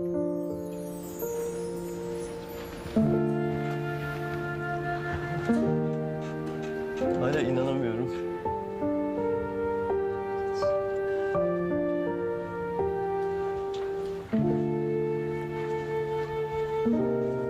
Bu park da ne büyükmüş ya.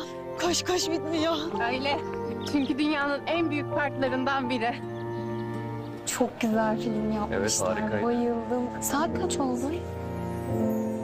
Oy kuzum. Kreşte uyuyordur şimdi.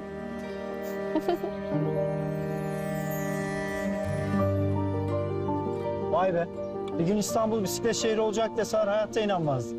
İstanbul'u yaşanmaz hale getiren koşulları ortadan kaldırmak ve bu benzersiz şehirdeki her anımızı eşsiz yapmak inanın hayal değil.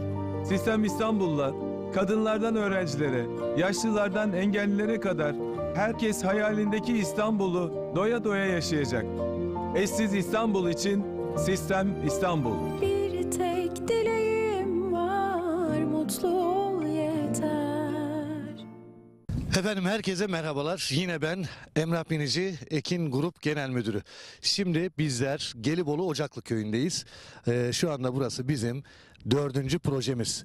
Daha yüksek ölçekte parseliniz var mı diyenler için işte sizlere müthiş bir fırsat.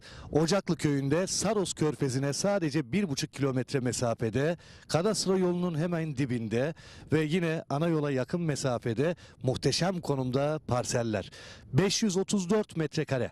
Evet, isteyen ileride evini yapabilir, bahçesi olabilir, otoparkı olabilir. Gerçekten çok güzel konumda. Şu anda mesela bir tane satışımız var. Etrafı tellerle çevrilmiş durumda. Gerçekten güzel konumda dediğim gibi. Su sorununuz yok. Evet, 7 metreden sondajla suya kavuşabiliyorsunuz. Buranın geleceği ileride çok parlak değerli izleyenler. Daha önceki satmış olduğumuz projelerde alanlar hep kazandı.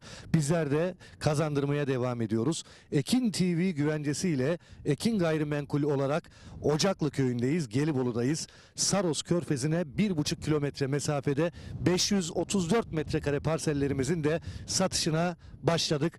Beton direkleri dikilmiş vaziyette. İsteyen etrafını çevirebilir gördüğünüz gibi. İsteyen bungalov ev koyabilir, isteyen tin house koyabilir, isteyen prefabrik koyabilir. Şunu belirtmek istiyorum. Burada toplam 12 parsel var. Tamamı 534 metrekare. Her bir parsel 534 metrekare. Önce tapunuzu alıyorsunuz, sonra ödemenizi yapıyorsunuz. Evet, kısmi vade seçeneğimiz var. Bunu da hemen açıklamak istiyorum. Emsalleri 1 milyon. Bakın buradaki değerler. Özellikle Güneyli sınırdayız biz. Güneyli'ye sınır parsellerimiz. Hemen yanı başında imarlı ifrazlı arsa vasfında yerler var. Güneyli'ye sınır. Güneyli'de metrekaresi 5.000-6.000 liradan satılırken bizler Güneyli'ye sınır olan bölgede Ekin TV izleyenlerine müthiş bir kampanyayı yeniden başlattık. 12 parsel var. Bunun bir tanesini verdik. Geç kalmadan sizler de yerinize ayırttırın. Vereceğim telefon numarasını, ekran altındaki numarayı arayarak hangi gün müsaitseniz bize söylemeniz yeterli. Bizler sizleri Beylikdüzü'ndeki ofisimizden hareket ettiriyoruz. Servis aracımızla yaklaşık 2,5 saatte burada oluyoruz. Güzel bir yolculuk oluyor, güzel bir muhabbet oluyor ve muhtemelen de zaten genelde ben geliyorum. Sizlere ben eşlik ediyorum. 0212 594 4594 telefon numaramız. 0212 594 4594. Hemen kadastro yoluna cephe, hemen yanında 1,5 kilometre ileride Saros Körfezi var. Hatta Mavi Saros olarak geçiyor. En temiz bölgelerden bir tanesi. Saros Körfezi'nin özelliği kendi kendini temizleme özelliğidir değerli izleyenler.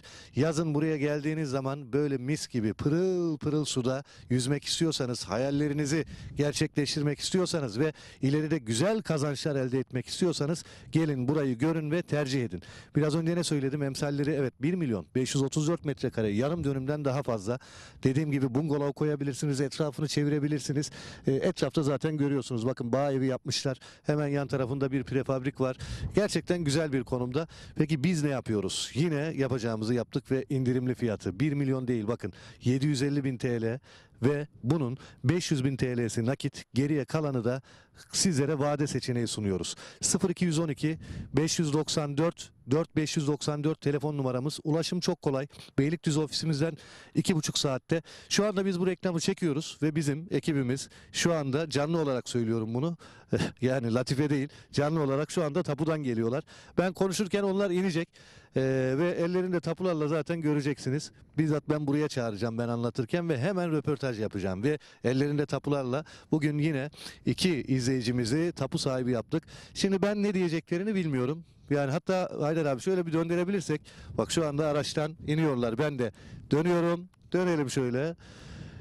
Karşımızda tapu dairesinden gelen izleyicilerimiz, satış ekibimiz, tapusunu alan müşterilerimiz.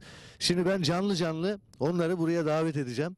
Nasıl ilk geldiklerinde nelerle karşılaştılar, ondan sonra tapuları ne kadar süre içerisinde aldılar, memnunlar mı, mutlular mı bilmiyorum. Bak bunların hepsi spontane gelişen, canlı gelişen olaylar. Evet, şimdi ben buradan hemen kimi çağırsam acaba? Kimi çağırsam? Aleyküm selam, aleyküm selam.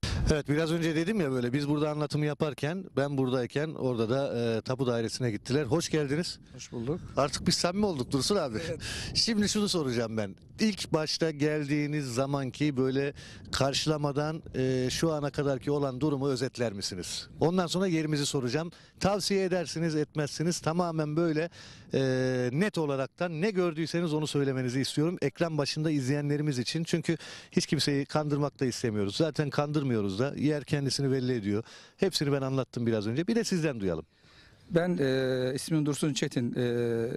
Ta ki reklamlarda dinlediğim kadarıyla, oradan aradığım, buraya kadar geldiğim kadarıyla her şey gerçek, samimi, dürüst. Hepsine teşekkür ederim. Başta Emrah Bey olmak üzere. Hemşerim aynı zamanda. Evet. Bugün tapuyu aldık. Bugün tapuyu aldık. Herhangi bir sorun yok. Tapumuzu yaptık. Tapumuzu yaptık. Hatta biz ödeme bile almadık. Hatta 5 kuruş para vermeden tapumuzu aldık. Tapu masrafı da. Yani bundan sonra vermesek de olur yani. Bundan sonra vermesek de olur. Evet, tapumuzu aldık. Allah hayırlı uğurlu etsin. Sağ olun. Tapu masrafı ödemediniz. Tapu 5 kuruş para vermeden, tapu masrafı da ödemeden tapu dairesinden çıktık. Şu anda tapumuz elimizde, 5 kuruş para vermeden tapumuzu aldık. Hayırlı uğurlu olsun. Peki şimdi bizi izleyenler için konumla ilgili, yerle ilgili, anlattığımız bölgeyle ilgili söyleyecekleriniz de bizim için önemli. Ben o kadar yer dolaştım, gezdim. Burası beni cezbetti. O kadar baktım ve araştırdım. Yani bu zamana kadar içim ısınarak aldığım yer. Benim 4 tane evladım var. Onların için aldım. Ama gönül rahatlığıyla aldım. Bu konuda Ekin TV ailesine teşekkür ederim. Tavsiye de ediyoruz o zaman. Tavsiye ediyorum kesinlikle. Çok teşekkür ederim tekrardan Dursun abim. Hayırlı uğurlu olsun. Sağ olun.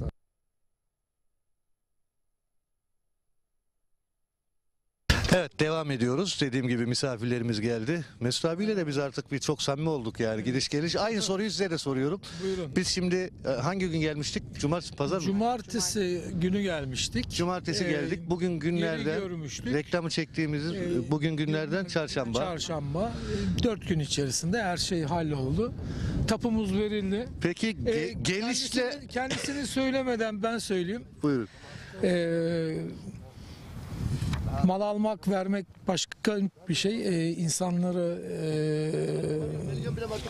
rahatsız etmeden konforlu bir şekilde bugün bu saate kadar yapmış olduğunuz hizmet için ben en başta teşekkür etmekteyim.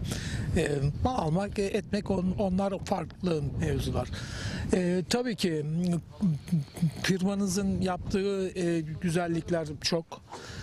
Onu da ben gördüm ve yaşadık. Ne diyeyim, Ekin TV ailesine ve çalışanlarına, herkese teşekkür ederiz. Yeri beğendik mi? Yer çok güzel, çok muntazam. Hayalimizle kurduğumuz yerimizi aldık diyelim. Oldu. O zaman hayırlı uğurlu olsun. Hayırlı uğurlu olsun herkese ve güzel komşularımı bekliyorum. Tanımış da oldu zaten. Dursun abi. Dursun Bey'i tanıdık, Haydar Bey'i tanıdık. Herkese ben teşekkür ederim. Allah utandırmasın. Hayırlı uğurlu olsun. Yenge Hanım hayırlı uğurlu olsun. Çok teşekkür ederim. Sağ olun. Evet, ve bir şeyim daha var. Tapuyu aldık ama daha para vermedik. Sağlık olsun, yapacak bir şey yok. Hayırlı olsun tekrardan. Sıkıntı yok. Borçe hanemize yazılır. Borçe yiğidin kamçısıdır. Teşekkür ederim. Eyvallah, teşekkür ederiz.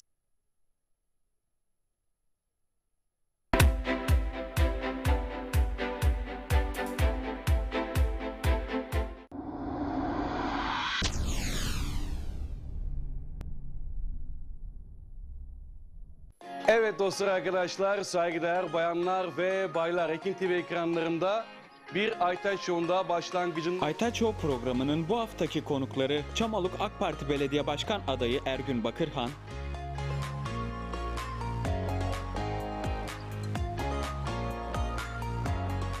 sanatçı Onur Aydın. Ben adım gezdim ama canım. Aytaç Show pazartesi saat 22'de Ekin Türk TV'de sizlerle.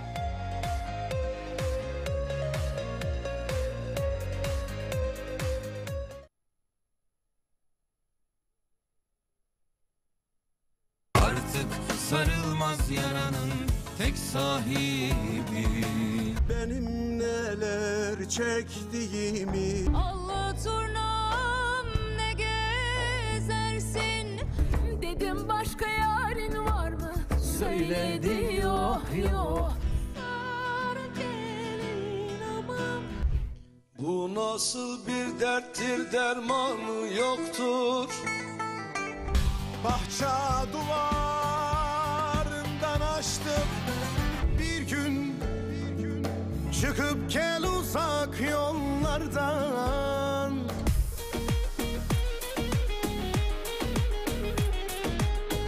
Gitme benim telli durnam, ağla kalbim.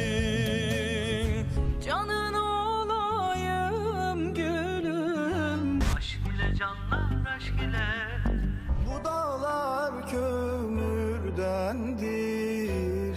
Ağlayan dilber senin elinden, hasretim var. Kliplerinizin tüm dünyada izlenme rekoru kırmasını ister misiniz? O zaman doğru kanaldasınız. Bilgi almak için 0212 485 3901 0212 485 3901.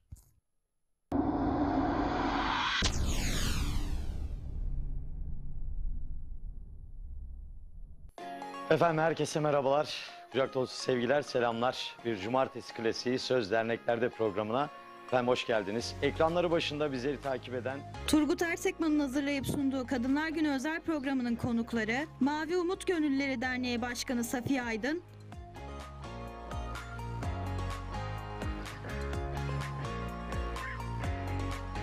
Başkan Yardımcısı Fehmi Gevez ve yönetimi,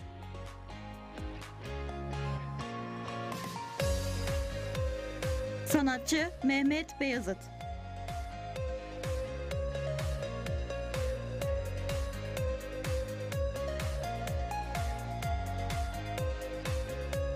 Kadınlar Günü özel programı cumartesi saat 22'de Ekin Türk TV'de sizlerle.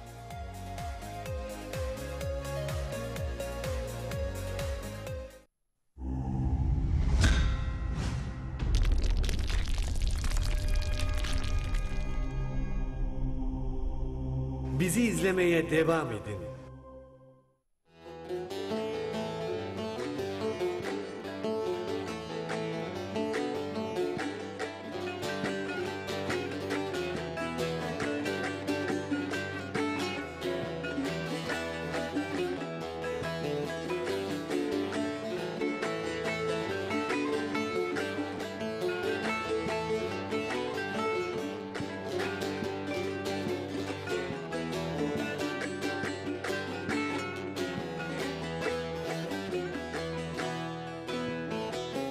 Şafak söktü yine sunam uyanmaz, hasret çeken gönül derde dayanmaz.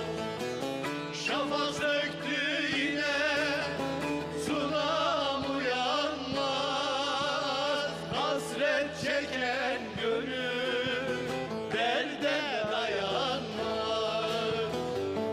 Çağırırım sunam, sesin duyulmaz. Uyan sunam, uyan, uyan derin uykudan. Çağırırım sunam, sesin duyulmaz.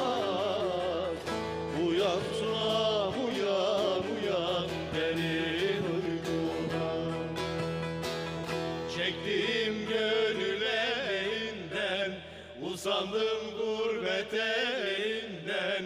Hiç kimse bilmez halımdan. Uyan sunam derin uykudan.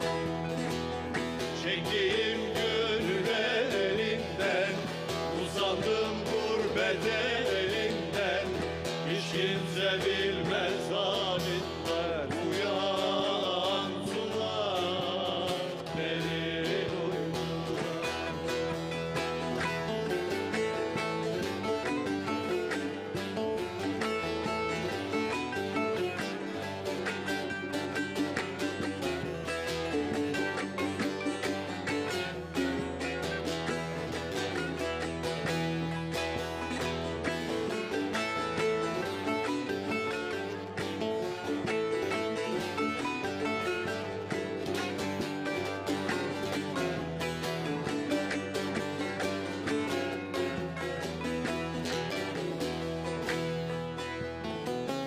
Bunca diyar gezdim gözlerin için.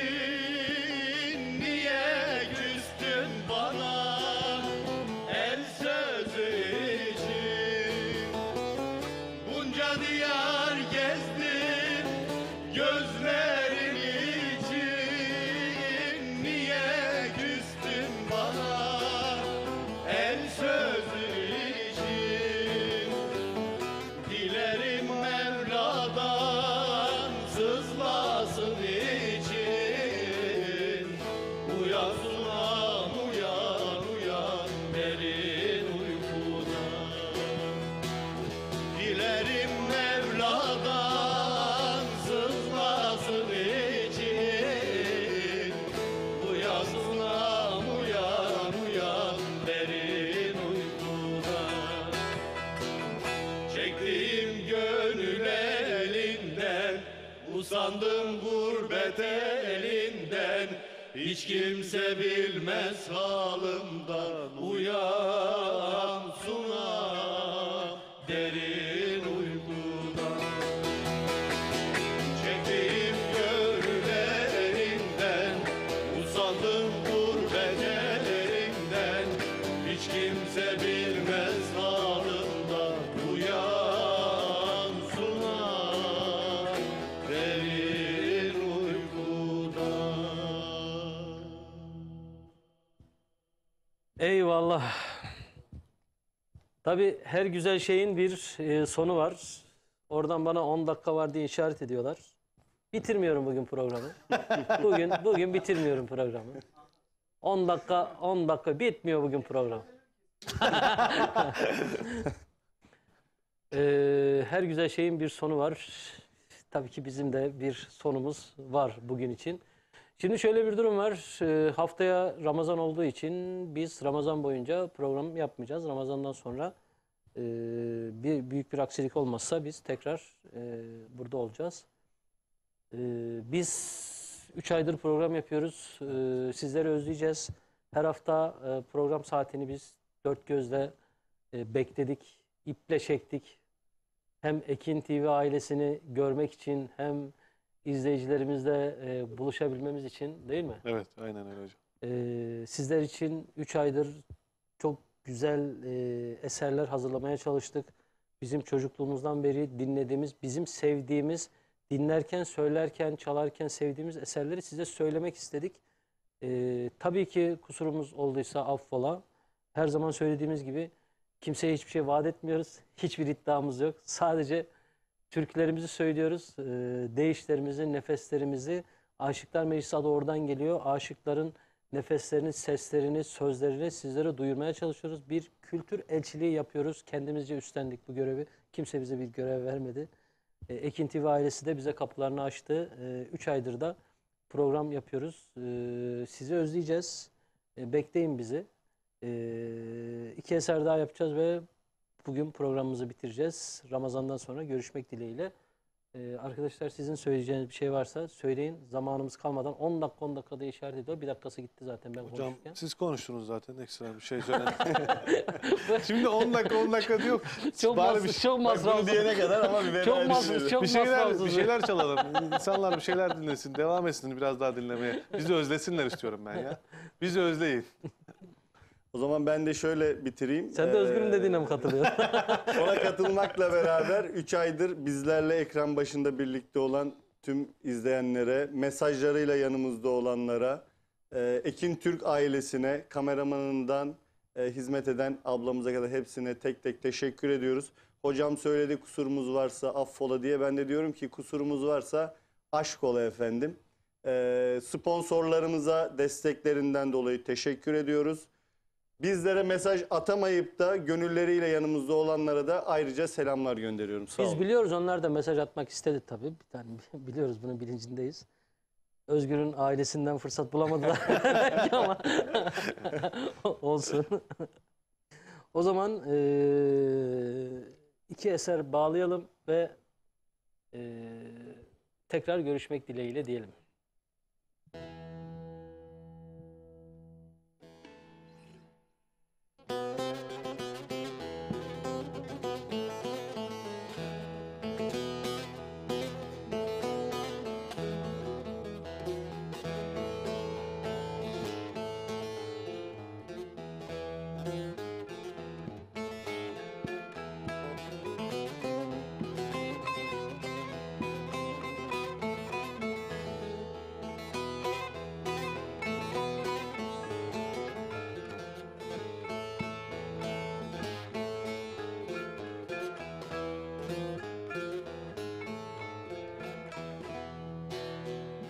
Düzdara yar, düzdara, yar zülfün düzdara. 99 yarem var, sen açtırdın 100 yara. Düzdara yar, düzdara, yar zülfün düzdara. 99 yarem var, sen açtırdın 100 yara. Oy aman aman aman, burası Adıyaman. Alem düşman kesilir, seni sevdiğin zaman. Oy aman aman aman, burası Adıyaman. Alem düşman kesilir, seni sevdiğim zaman.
düşman kesilir seni sevdiğim zaman.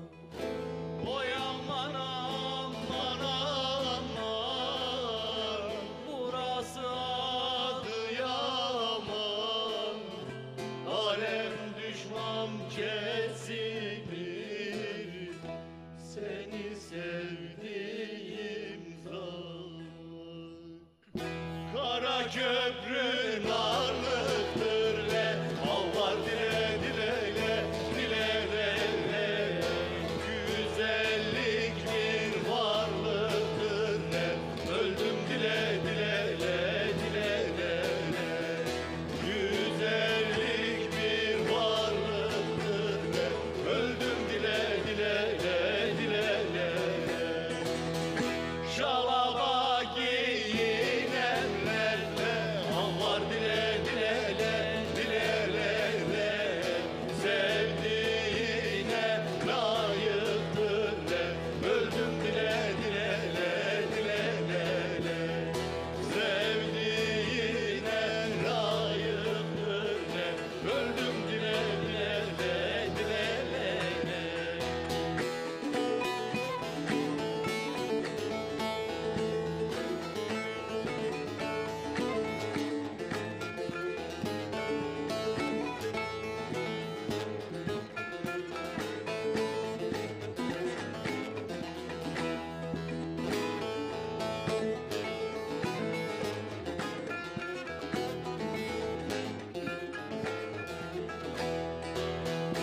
Kala altı mağarale, Allah dile dile le, dile le le. İpek sardım karahale, öldüm dile dile le, dile le le. İpek sardım karahale, öldüm dile dile le, dile le.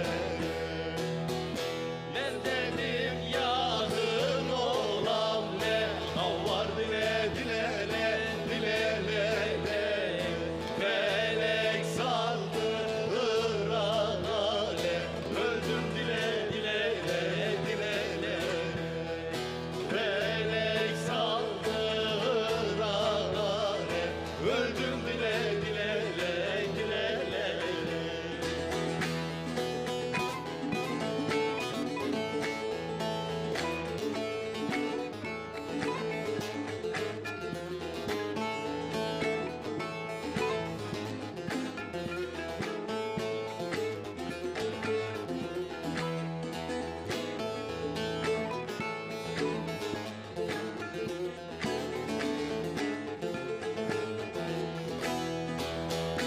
Dağlara lale düştüler, avvar dile dile le, dile le le.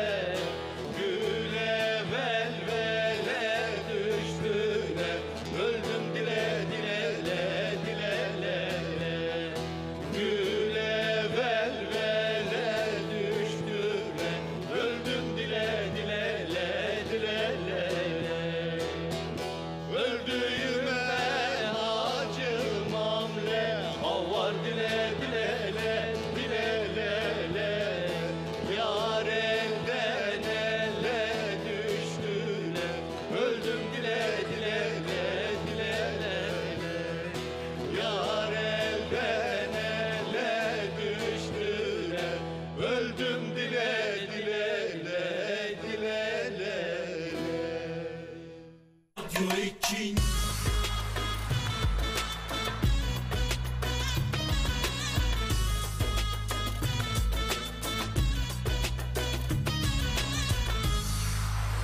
Radyo için